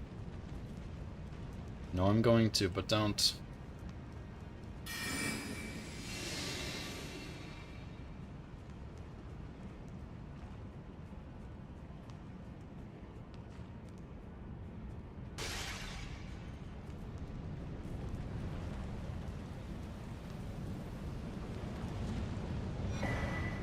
Nice, nice, nice. Hard to mess that one up, but I did it last time, believe it or not.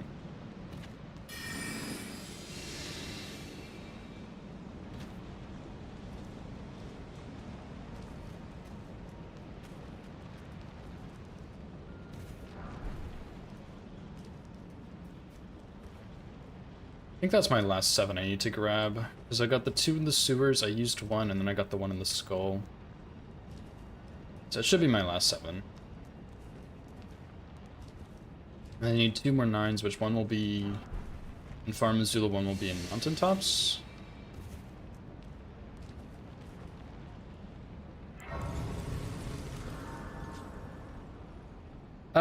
Kind of. It's not... There's no required boss order for this challenge. It's just upgrade 7 weapons to max level. So some people have different routes where they do only story bosses, but like I'm killing a Crystallian for a bell bearing, and that's not really a story boss, you know? So you could, in theory, maybe do only story bosses, but it's not like required or anything. Kind of just depends on the challenge for the week. Let's do this.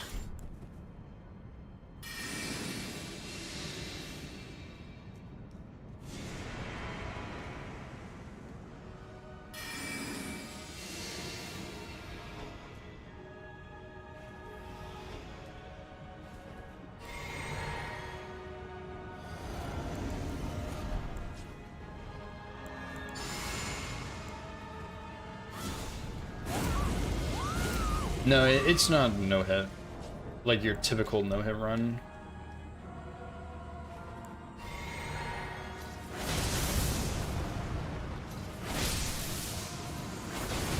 It's a little different.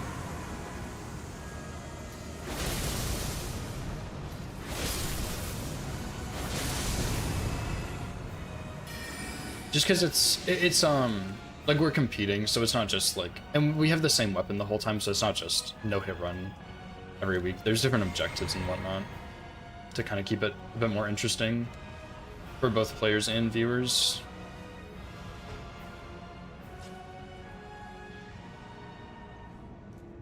Oh, use a foot here. Don't forget the foot. Go ahead and pop it, I guess.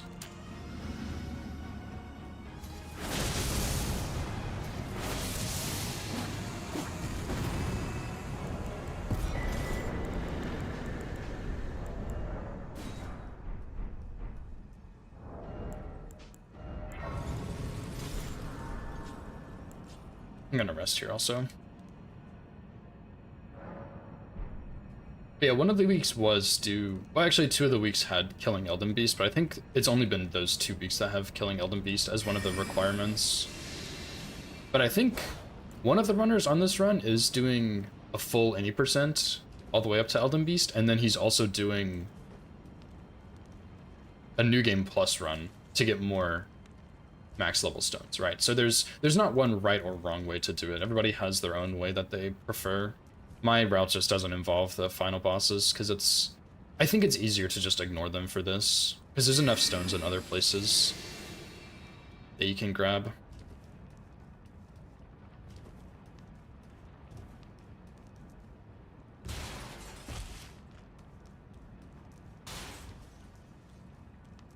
Yeah, like last week's objective was kill Rykard and Messmer, and it was called like 2 serpents or something. So that one you don't even need to do like capital. You could skip that, but some people chose to do capital, some people chose to do Various questline to get to Moog for the DLC. So it just depends on the player, really.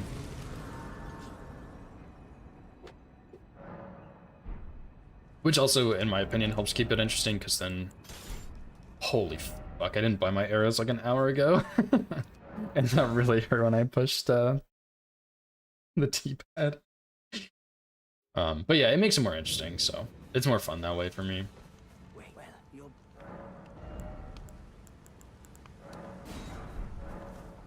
We should have made a vote to put Kukris in Kale also, dude. That would have been nice. Not that I need to buy them, but if I do, I'm sure as hell not going all the way to Weeping. I'm gonna go pick up the Great Bow.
Alright.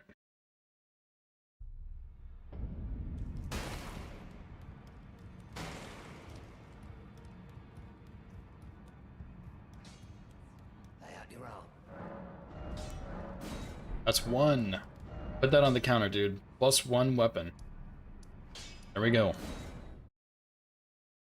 Yeah, if I could redo something in this route, I'd probably do Vike. Go through Vike and down the Spirit Spring to get to the Bell Bearing and Mountaintops instead.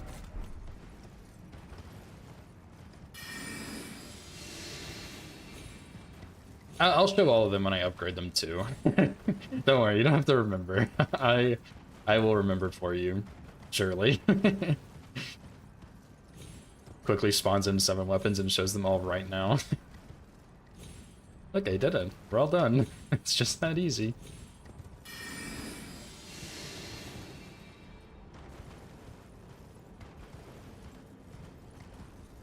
I don't know, the one in Fire Giant's Mouth just happened to have 7 rocks there instead of 1. I don't know, must have been some weird glitch or something, but yeah, I'm done.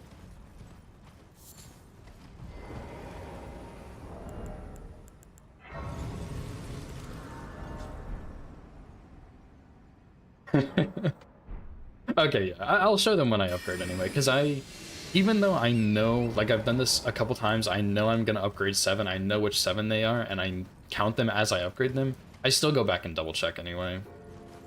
Because it'd be really awkward to forget one and be like, well, GG's. You know?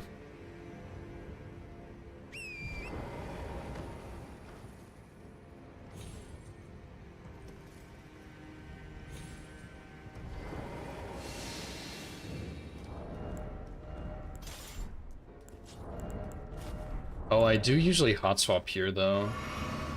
Or if I get Madness procced. We can still do that, I guess. It's okay. I think I can do it without the pants, actually. Like the first 2 kills.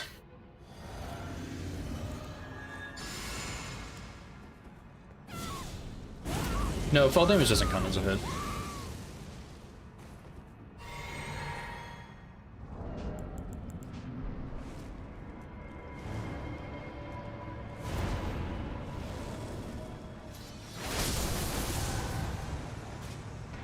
Put the pants on now.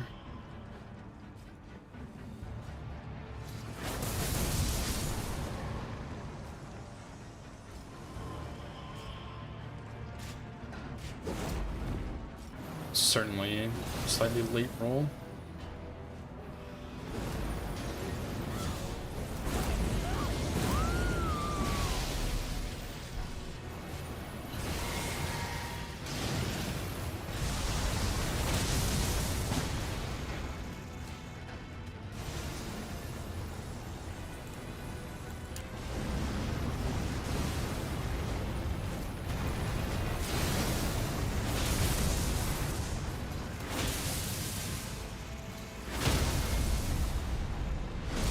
Nice. Not my best fight, but we'll take it. Get this for later. Yeah, see, I wouldn't mind having more sleep pots right now, but I'm not gonna go get them, I don't think.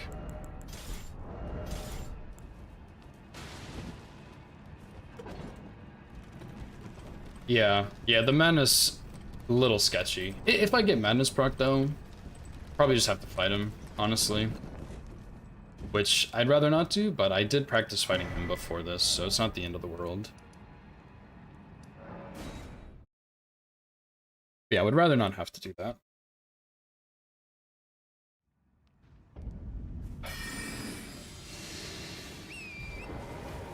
Alright, thanks for the good luck, dude.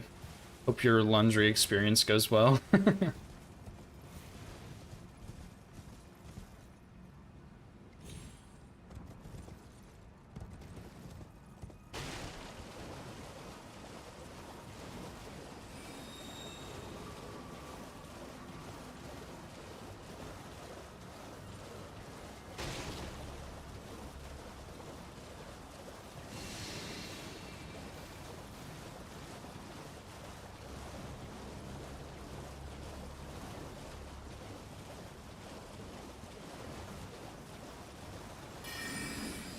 I do only have 2 bosses left, most likely, so I probably won't need to kill Moog, but still a lot of running, because I have to go all the way through Snowfields and Haligtree, and then even more of Haligtree for my Axe Stones. This is kind of the boring part, because, like, Loretta and the Crystalline are both slightly concerning, but this is, like, the boring part of, like, okay, go get both Dectus halves and go to Snowfields through the underground thing and all that. Just, ugh. But hopefully it'll be fine.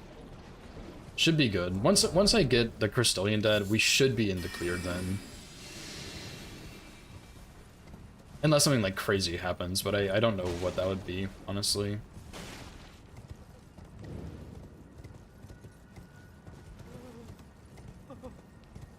Ah, I should have gotten the lilies, dude. Maybe, oh yeah, I did get the Grace by Fort Feroth, or Fort Hyde, I mean, so I can go back and grab those. Because they should have respawned now.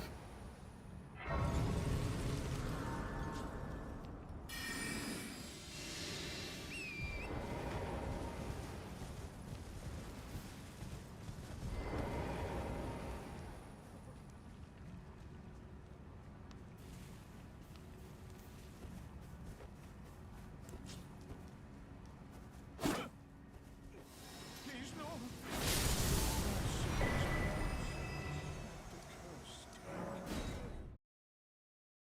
Sorry, buddy. Gotta go. Yeah, because I'm gonna need to sleep. I think I only need 2 more sleep pots, and I have 3. So maybe I'll be fine, actually. Because I need to sleep the Archer and Loretta. But I believe that's all I have left. Yeah, poor old man. There's seriously like 3 people who don't kill him. And it is kind of sad. But I don't want to sit around there and wait forever, man. I got a time limit. I have places to be, things to do.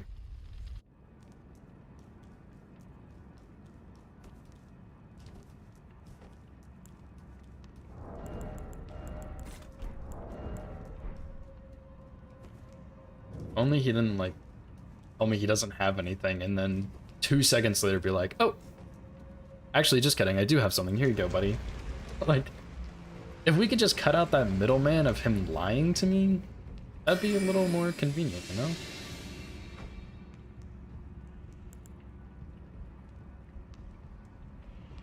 Like, I know you have it, bro. I see it falling out of your pocket. Just give it to me.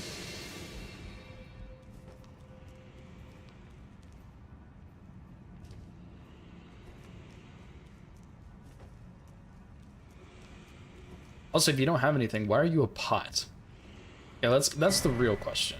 If you're not hiding anything, why are you disguised as a jar? Okay? Like, you're not even in the jar, you're just disguised as the jar. What's up with that, huh?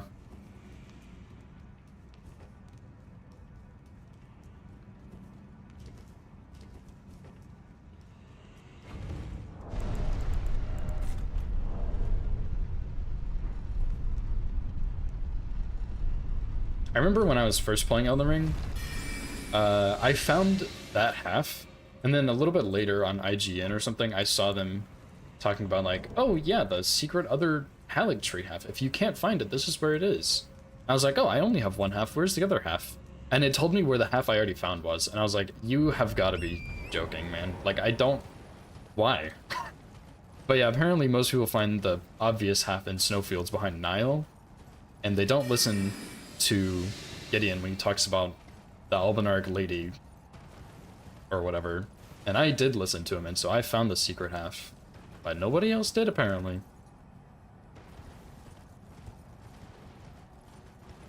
Yeah, true, actually, yeah, Gideon did kill everybody, so that's... He has a... You're right, he has a good defense for why he's a jar. The real question is, why is Gideon so stupid he couldn't figure out that was a jar? Huh? Something was suspicious about the jar, okay? Honestly,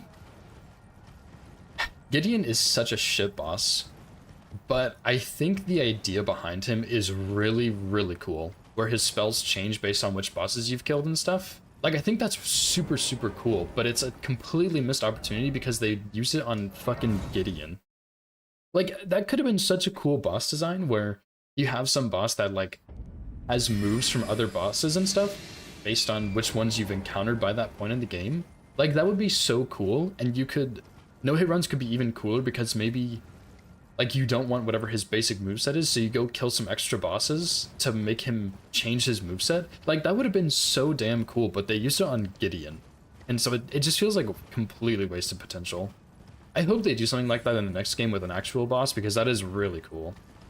But, oh well. Oh yeah, you are supposed to report to him. I kind of forgot about that. Which I guess most people don't do. I remember talking to him a bunch on my first playthrough because he kept telling me about the other Great Rune bosses, and I was like, hey, this seems kind of important. I don't know, but yeah, it is a cool mechanic. I think they could implement it a little better, and yeah, maybe don't make it an NPC boss. That'd be cool.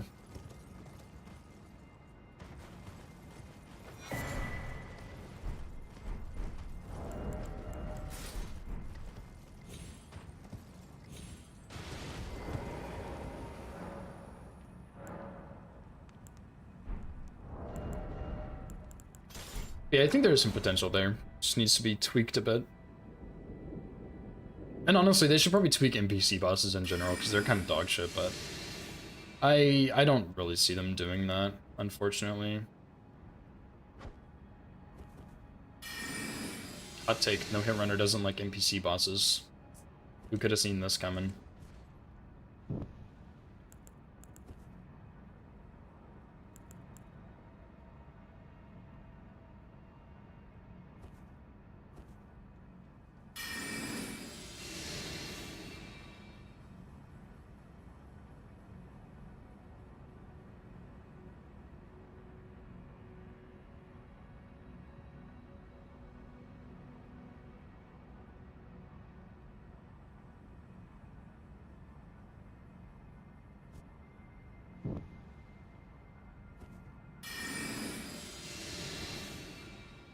Oh, that was fine.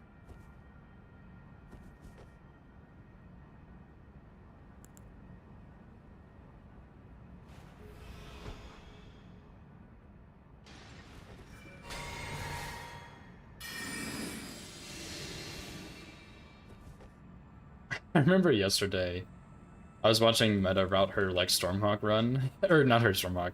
No, it was Stormhawk. Just kidding. And she got to this point and she was like, oh my gosh, I can finally shoot this archer off with a bow. And then, like, half a second after she shot the arrow, she was like, oh my god, weapon only rules, I can't do that. And then the archer shot her in the back from the ground. It was so funny, dude. Because, like, that's something you wouldn't really know if you've never done it before. And Meta has apparently never done that. So he just got shot in the back. Oh, it was so funny. She screamed like 5 times in Ordina alone. It was awesome.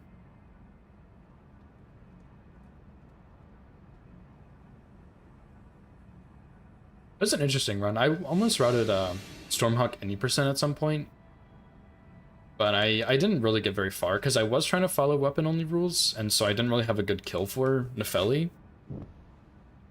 And so I just kind of stopped after that point. I think I got it, and I was like, this script sucks, and I tried to kill Godric at +0, and I was like, wow, this is garbage. But I should have gotten like +2 or something.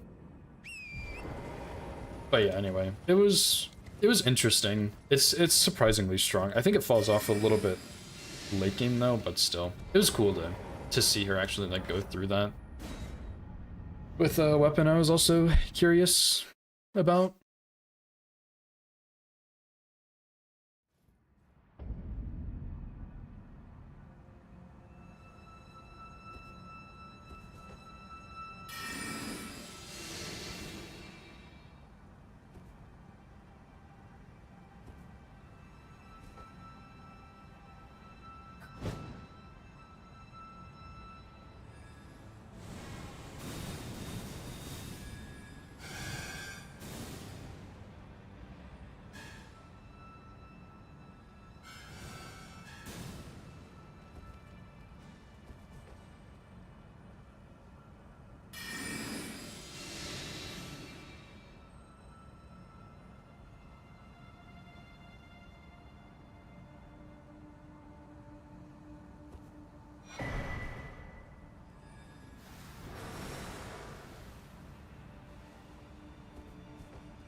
Okay, put the physic in, switch it around.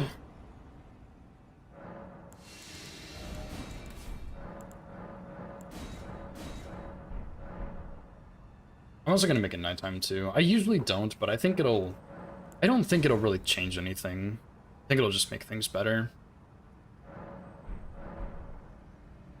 We have one more kill after this.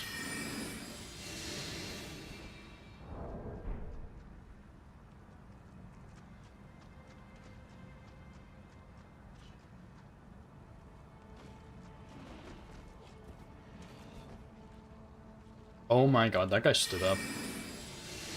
I didn't realize he would stand up. Golden Eyes, someone call Link again.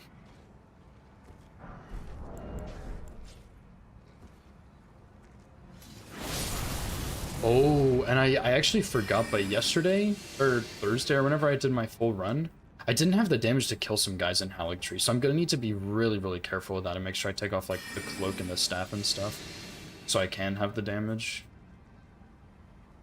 I totally forgot about that.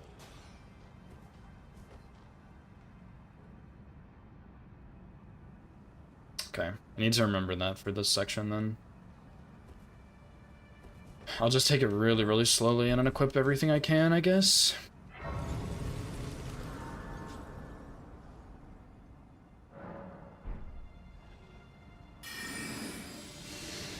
Oh, my hands are so sticky, dude.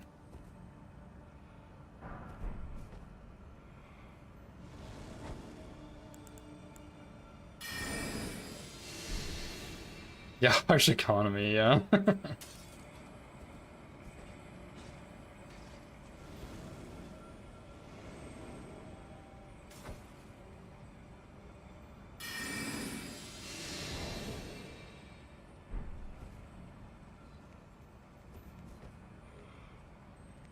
Gonna greet it.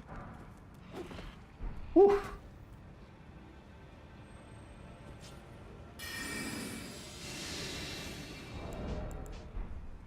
He's gonna fall down here. I need to kill him. Oh my god, you're so stupid, dude.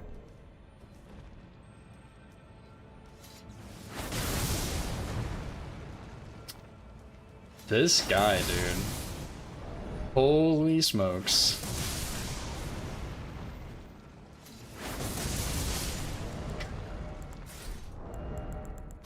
What a series of events. That should be +3 hits right there. That is crazy. But you know what I bet is really funny is probably the reactions they have to seeing that. Because if I saw that, I'd be freaking out. Oh my god, that's so funny. Okay, let's put this one on. We need the bow here. We have the arrows. Oh my god. Don't try this at home, kids.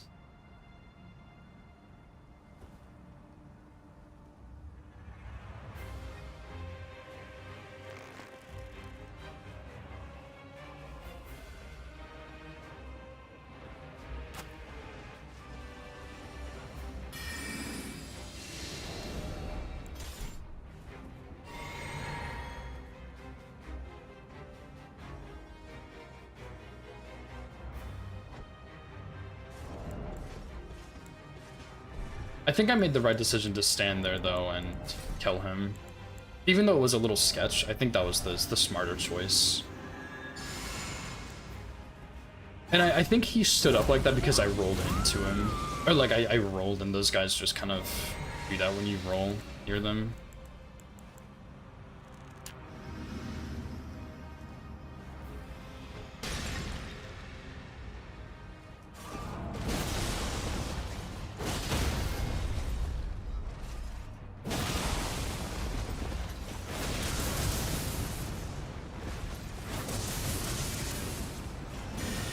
I messed up. It's fine, though.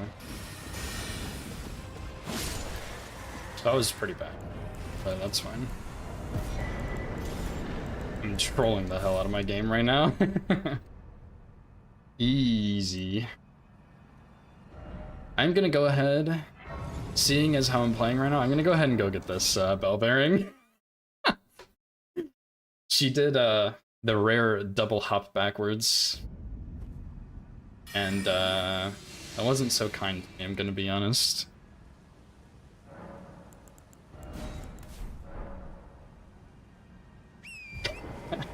Dude, this is such a scuffed run. Oh, man.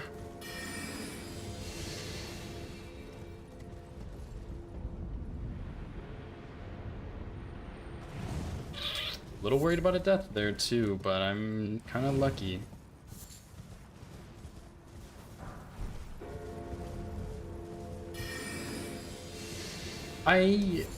I'm not sure. Possibly both, but I'm not sure which one it was, if that makes sense. Because she usually, if she jumps back once, she still gets hit by it, but it's because she starts her animation for the glint blades. But I'm not sure if she jumped over it or if she just jumped back again out of range, but I don't even know if she can jump over it, so it's one of the two. Not sure which one. But look, it's fine, it's fine, it's fine. Everything's going well enough for me to not get hit yet, so.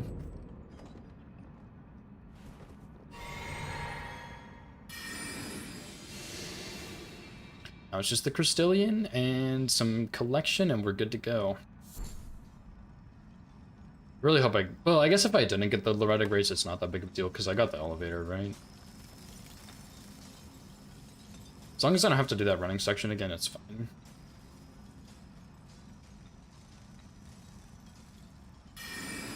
Because we all saw how that went, which was not great. Of course.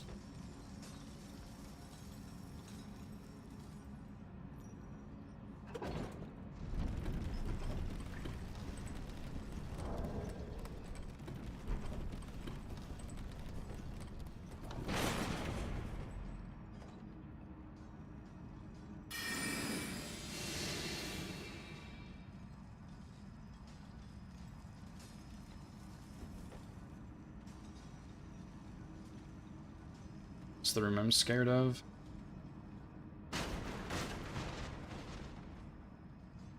Good, good, good, good. Usually those guys don't aggro with stealth, but they can.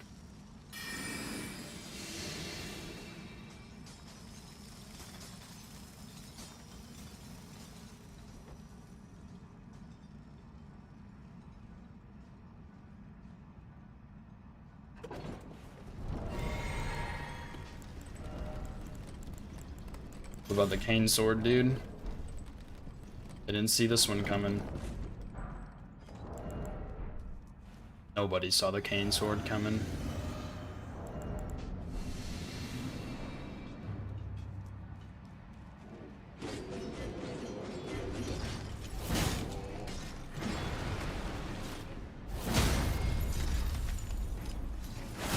Kane Sword Gaming, baby, let's go. Nice. Okay. So let's go back to Haligtree real quick. We'll get the last 3 stones there. That would put me at 5 total. Then we need Theodorix and Moog, and then we just go upgrade. Go ahead and put on the torch too for the Moog section. Yeah, then we just go sell all our money and purchase our stones, and we should be good to go. Yeah, it's looking like it might be about 215 again, which is what it was the other day too. Even with the DTS incident, but I guess I've had some other stuff in this one happen, like waiting for the zombie to walk down so I can kill him.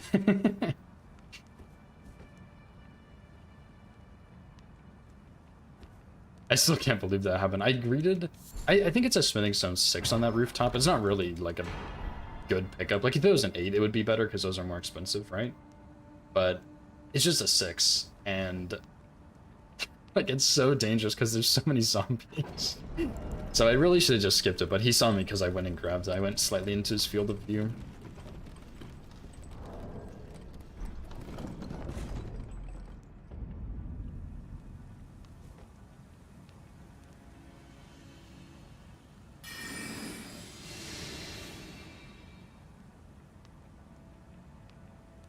Pretty sure you don't need to crouch here either, but this is the point when I'm feeling pretty comfortable in the run, so don't want to risk anything.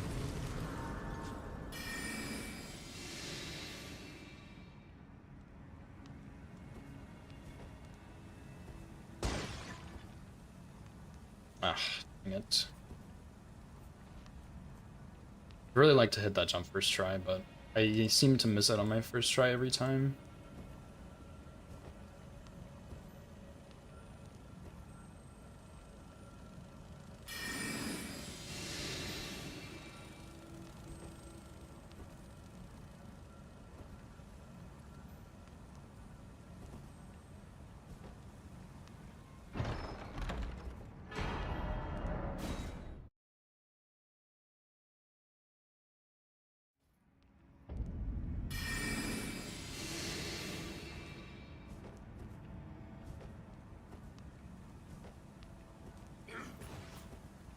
There we go.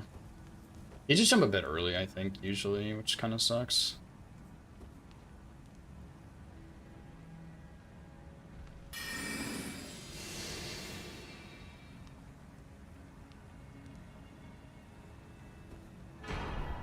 And I probably won't need it, but I will drop down and grab this pickup anyway.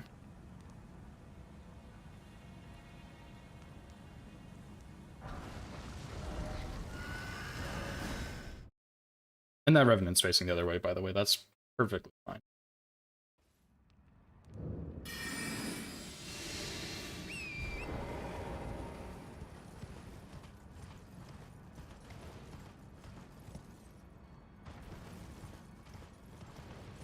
I know, because I had to get Scar Seal. Or, I guess that's America's Source Seal. On one of my odd bosses runs. I didn't have, like... I don't remember what it was, but I ended up routing it in for something. And then I ended up not even using it, so I stopped. I think it was on my original all bosses route. I got it for, like... some incant or something? I don't remember. It was something I didn't really need. But yeah, I rerouted that run, so it's different. I didn't need it anymore. But I did know how to get it at least. For bingo as well too. That used to be a square. We took it out. Acquire both source seals.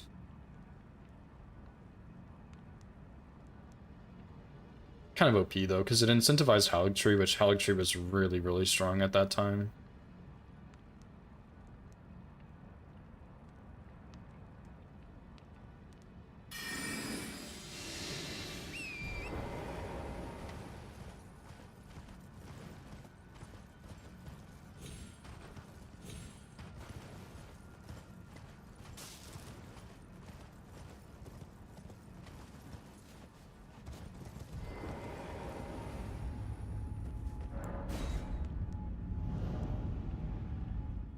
My hands are so sweaty. I probably should have turned on the fan, but it was really cold this morning.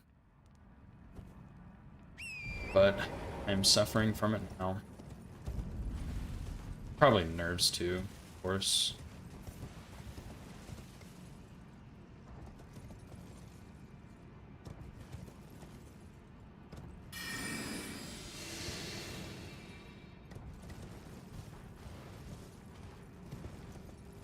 Knees weak, arm heavy.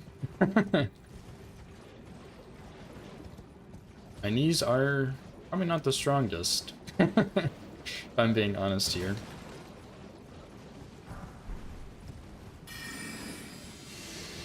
So I sit like a fucking animal in my chair sometimes.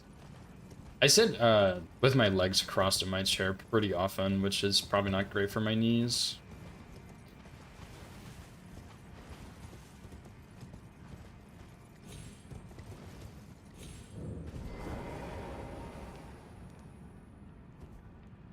Just throwing the pants here.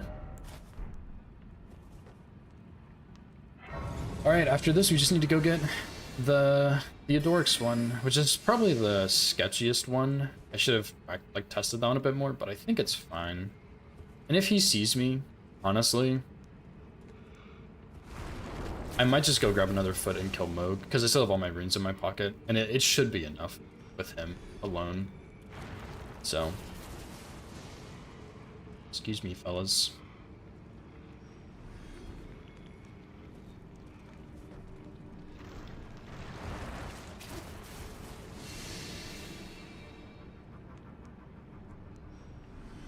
Honestly, I probably don't even need the foot on mode, because this is a lot of cash in my pocket as well. Like, this is not quite 200k, but it's probably close.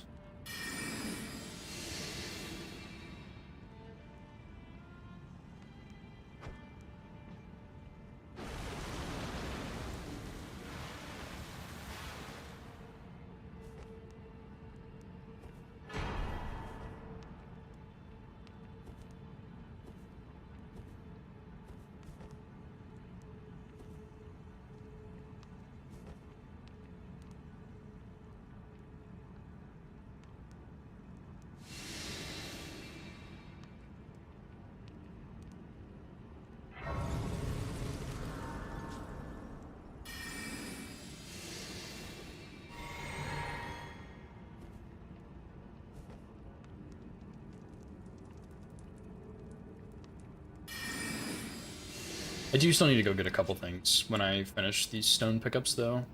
I really don't like the strat so much anymore now that I see that he actually turns and looks at me there.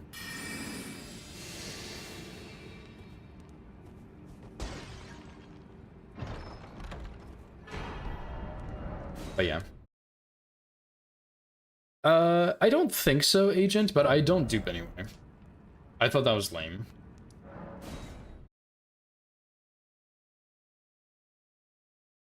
But yeah, I think we're allowed to. I'm not sure who all is doing it, because I think Zephyr was. And I would assume Azaz is, because his weapon weighs 0.1 or something. But yeah, I think duping is okay.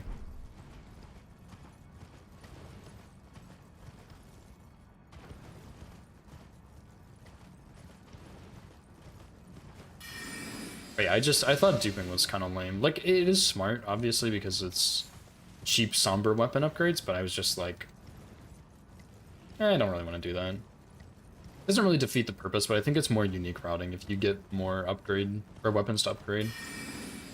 Which I have all of mine except for two. All mine except for two that I'm gonna upgrade. I need the Seal and Altus next to the Bell Ring that I didn't grab yet, and Eclipse Shotel and Castle Soul, actually.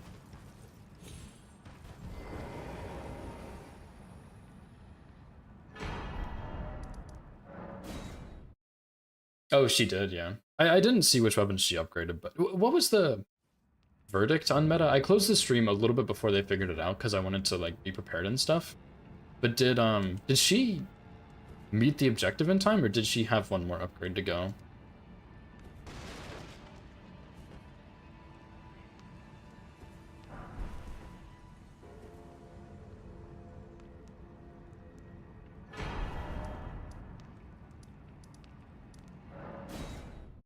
I didn't see what the verdict was, so I was curious. 5 or 6, okay. Yeah, because I didn't see the whole match, unfortunately, but it looked like she thought she needed one more, but like Spectre and Numa didn't think she did. Oh, she missed a 9, I see. Oh, that actually reminds me, I need to go get my Somber 9s. Thanks for the reminder. Somehow I'm even slower than I was in my practice run the other day. I don't even know how that's possible.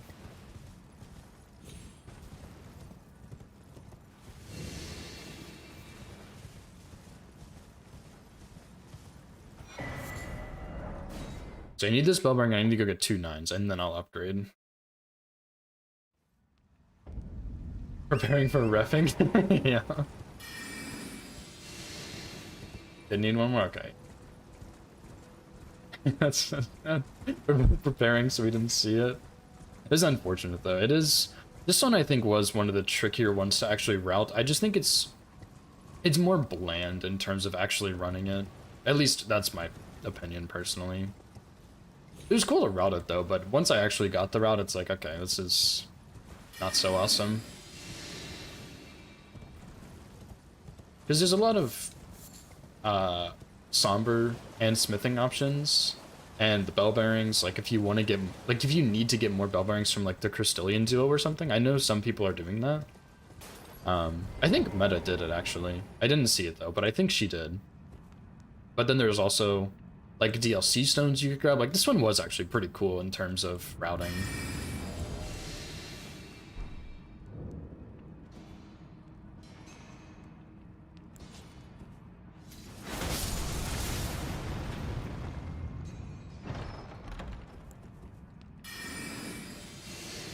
Did I pick up the bell bearing?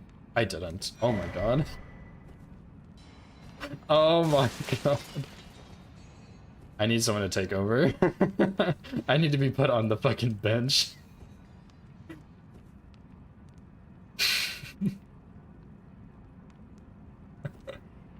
It's fine, it's fine. Just having a good time.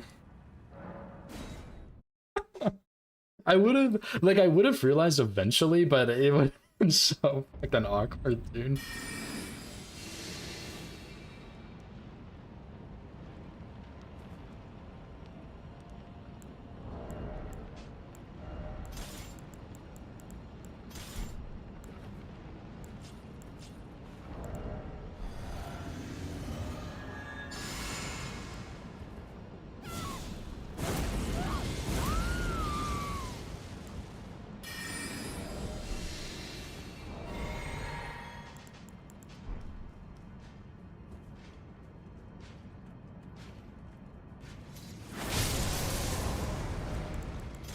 Oh, he dropped me a treat. Tragic.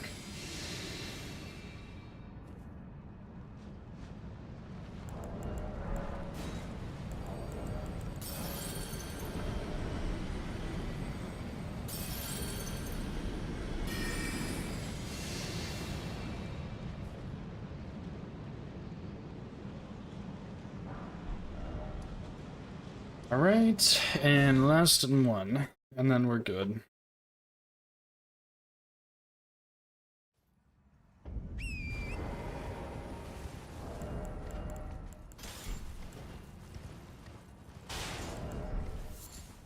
Honestly, I quite like fighting the Banished Knights. I think they have a pretty fun moveset. Honestly, the dual sword one is probably my favorite right now. I don't know the sword and shield one quite as well, but that one's also kind of cool. The halberd one's also pretty fun. It has some nice strafes on that one.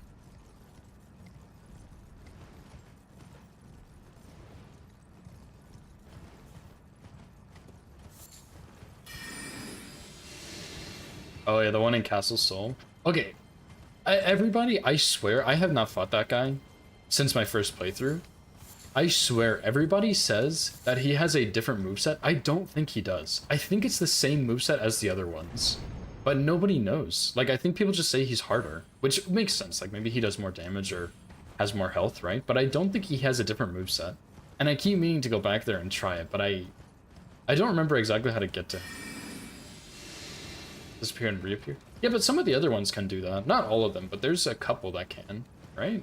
Yeah, there is. Some of the ones in Castle Soul can. At least I'm pretty sure they can.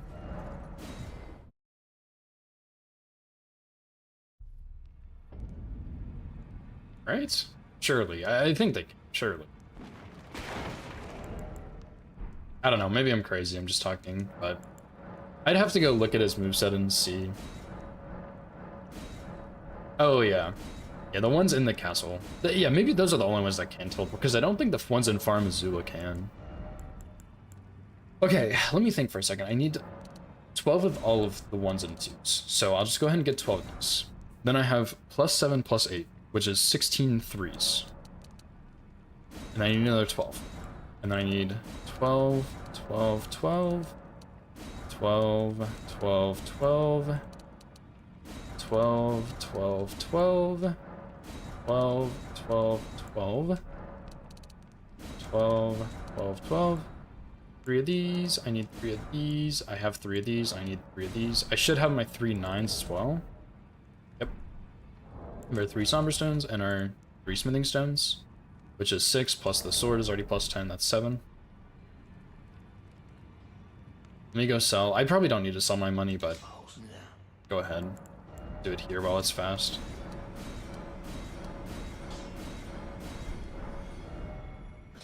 Go to EG.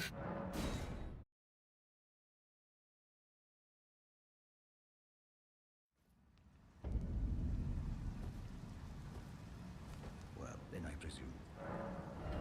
Need 3 of these, 3 of these, 3 of these, and 3 of these. And now for the fun part.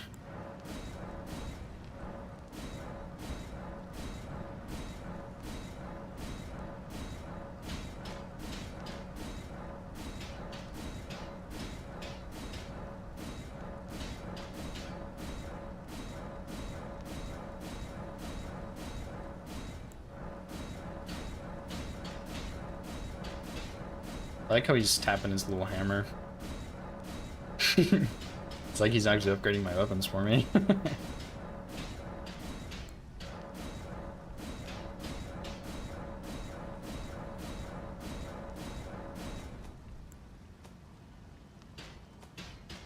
Oh, here are my seals. I was like, where the fuck are my seals, bro?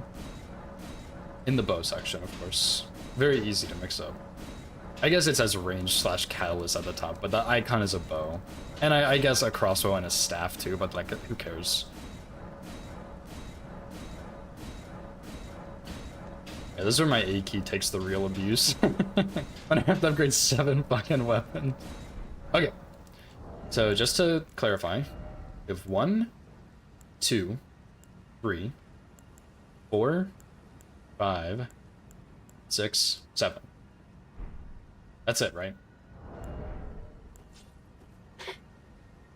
GG's, dude. Nice. Don't even need the Moog.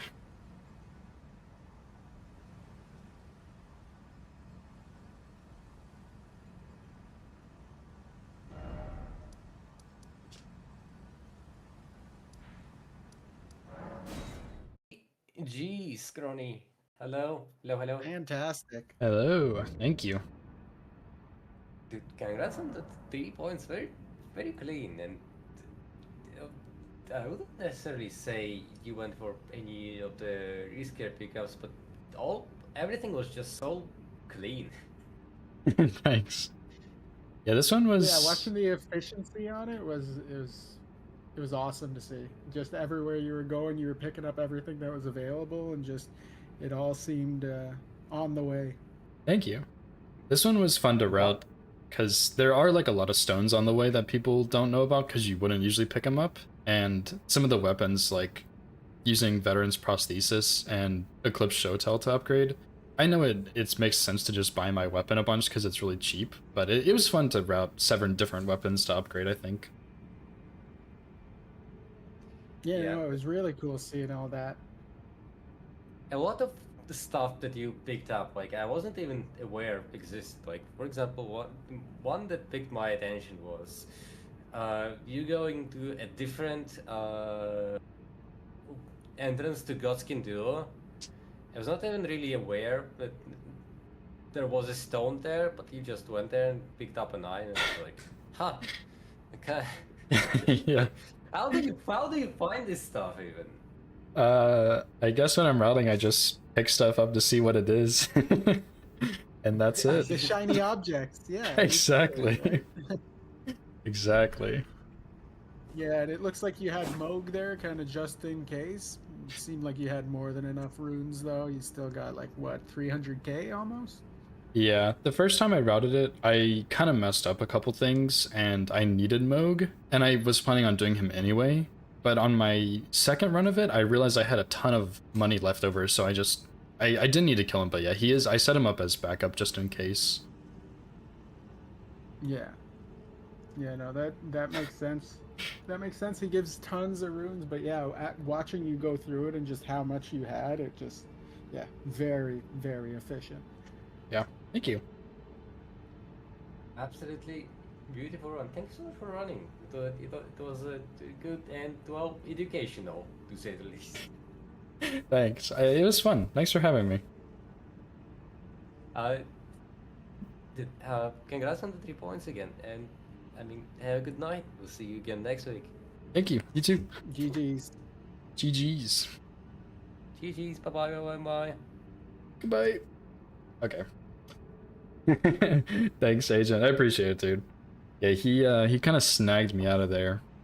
But yeah, did Witty get hit somewhere, by the way? I was gonna pull it up and see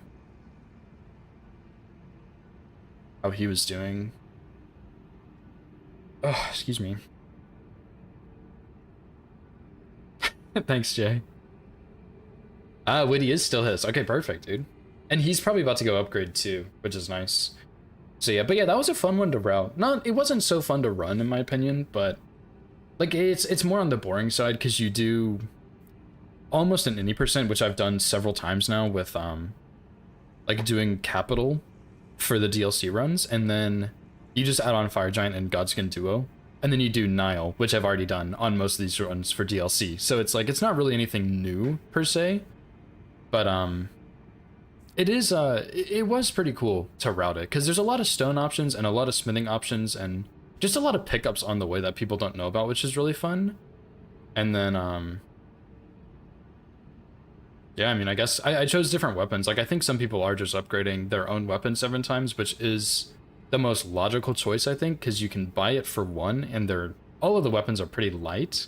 But it was fun to do different stuff and use like the pre-upgraded spear and rapier already.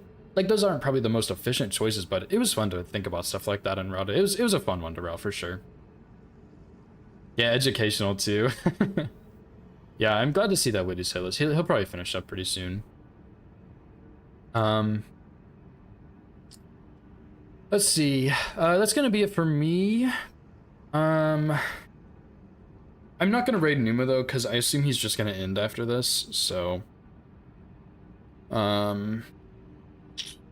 he's online right now. I could raid.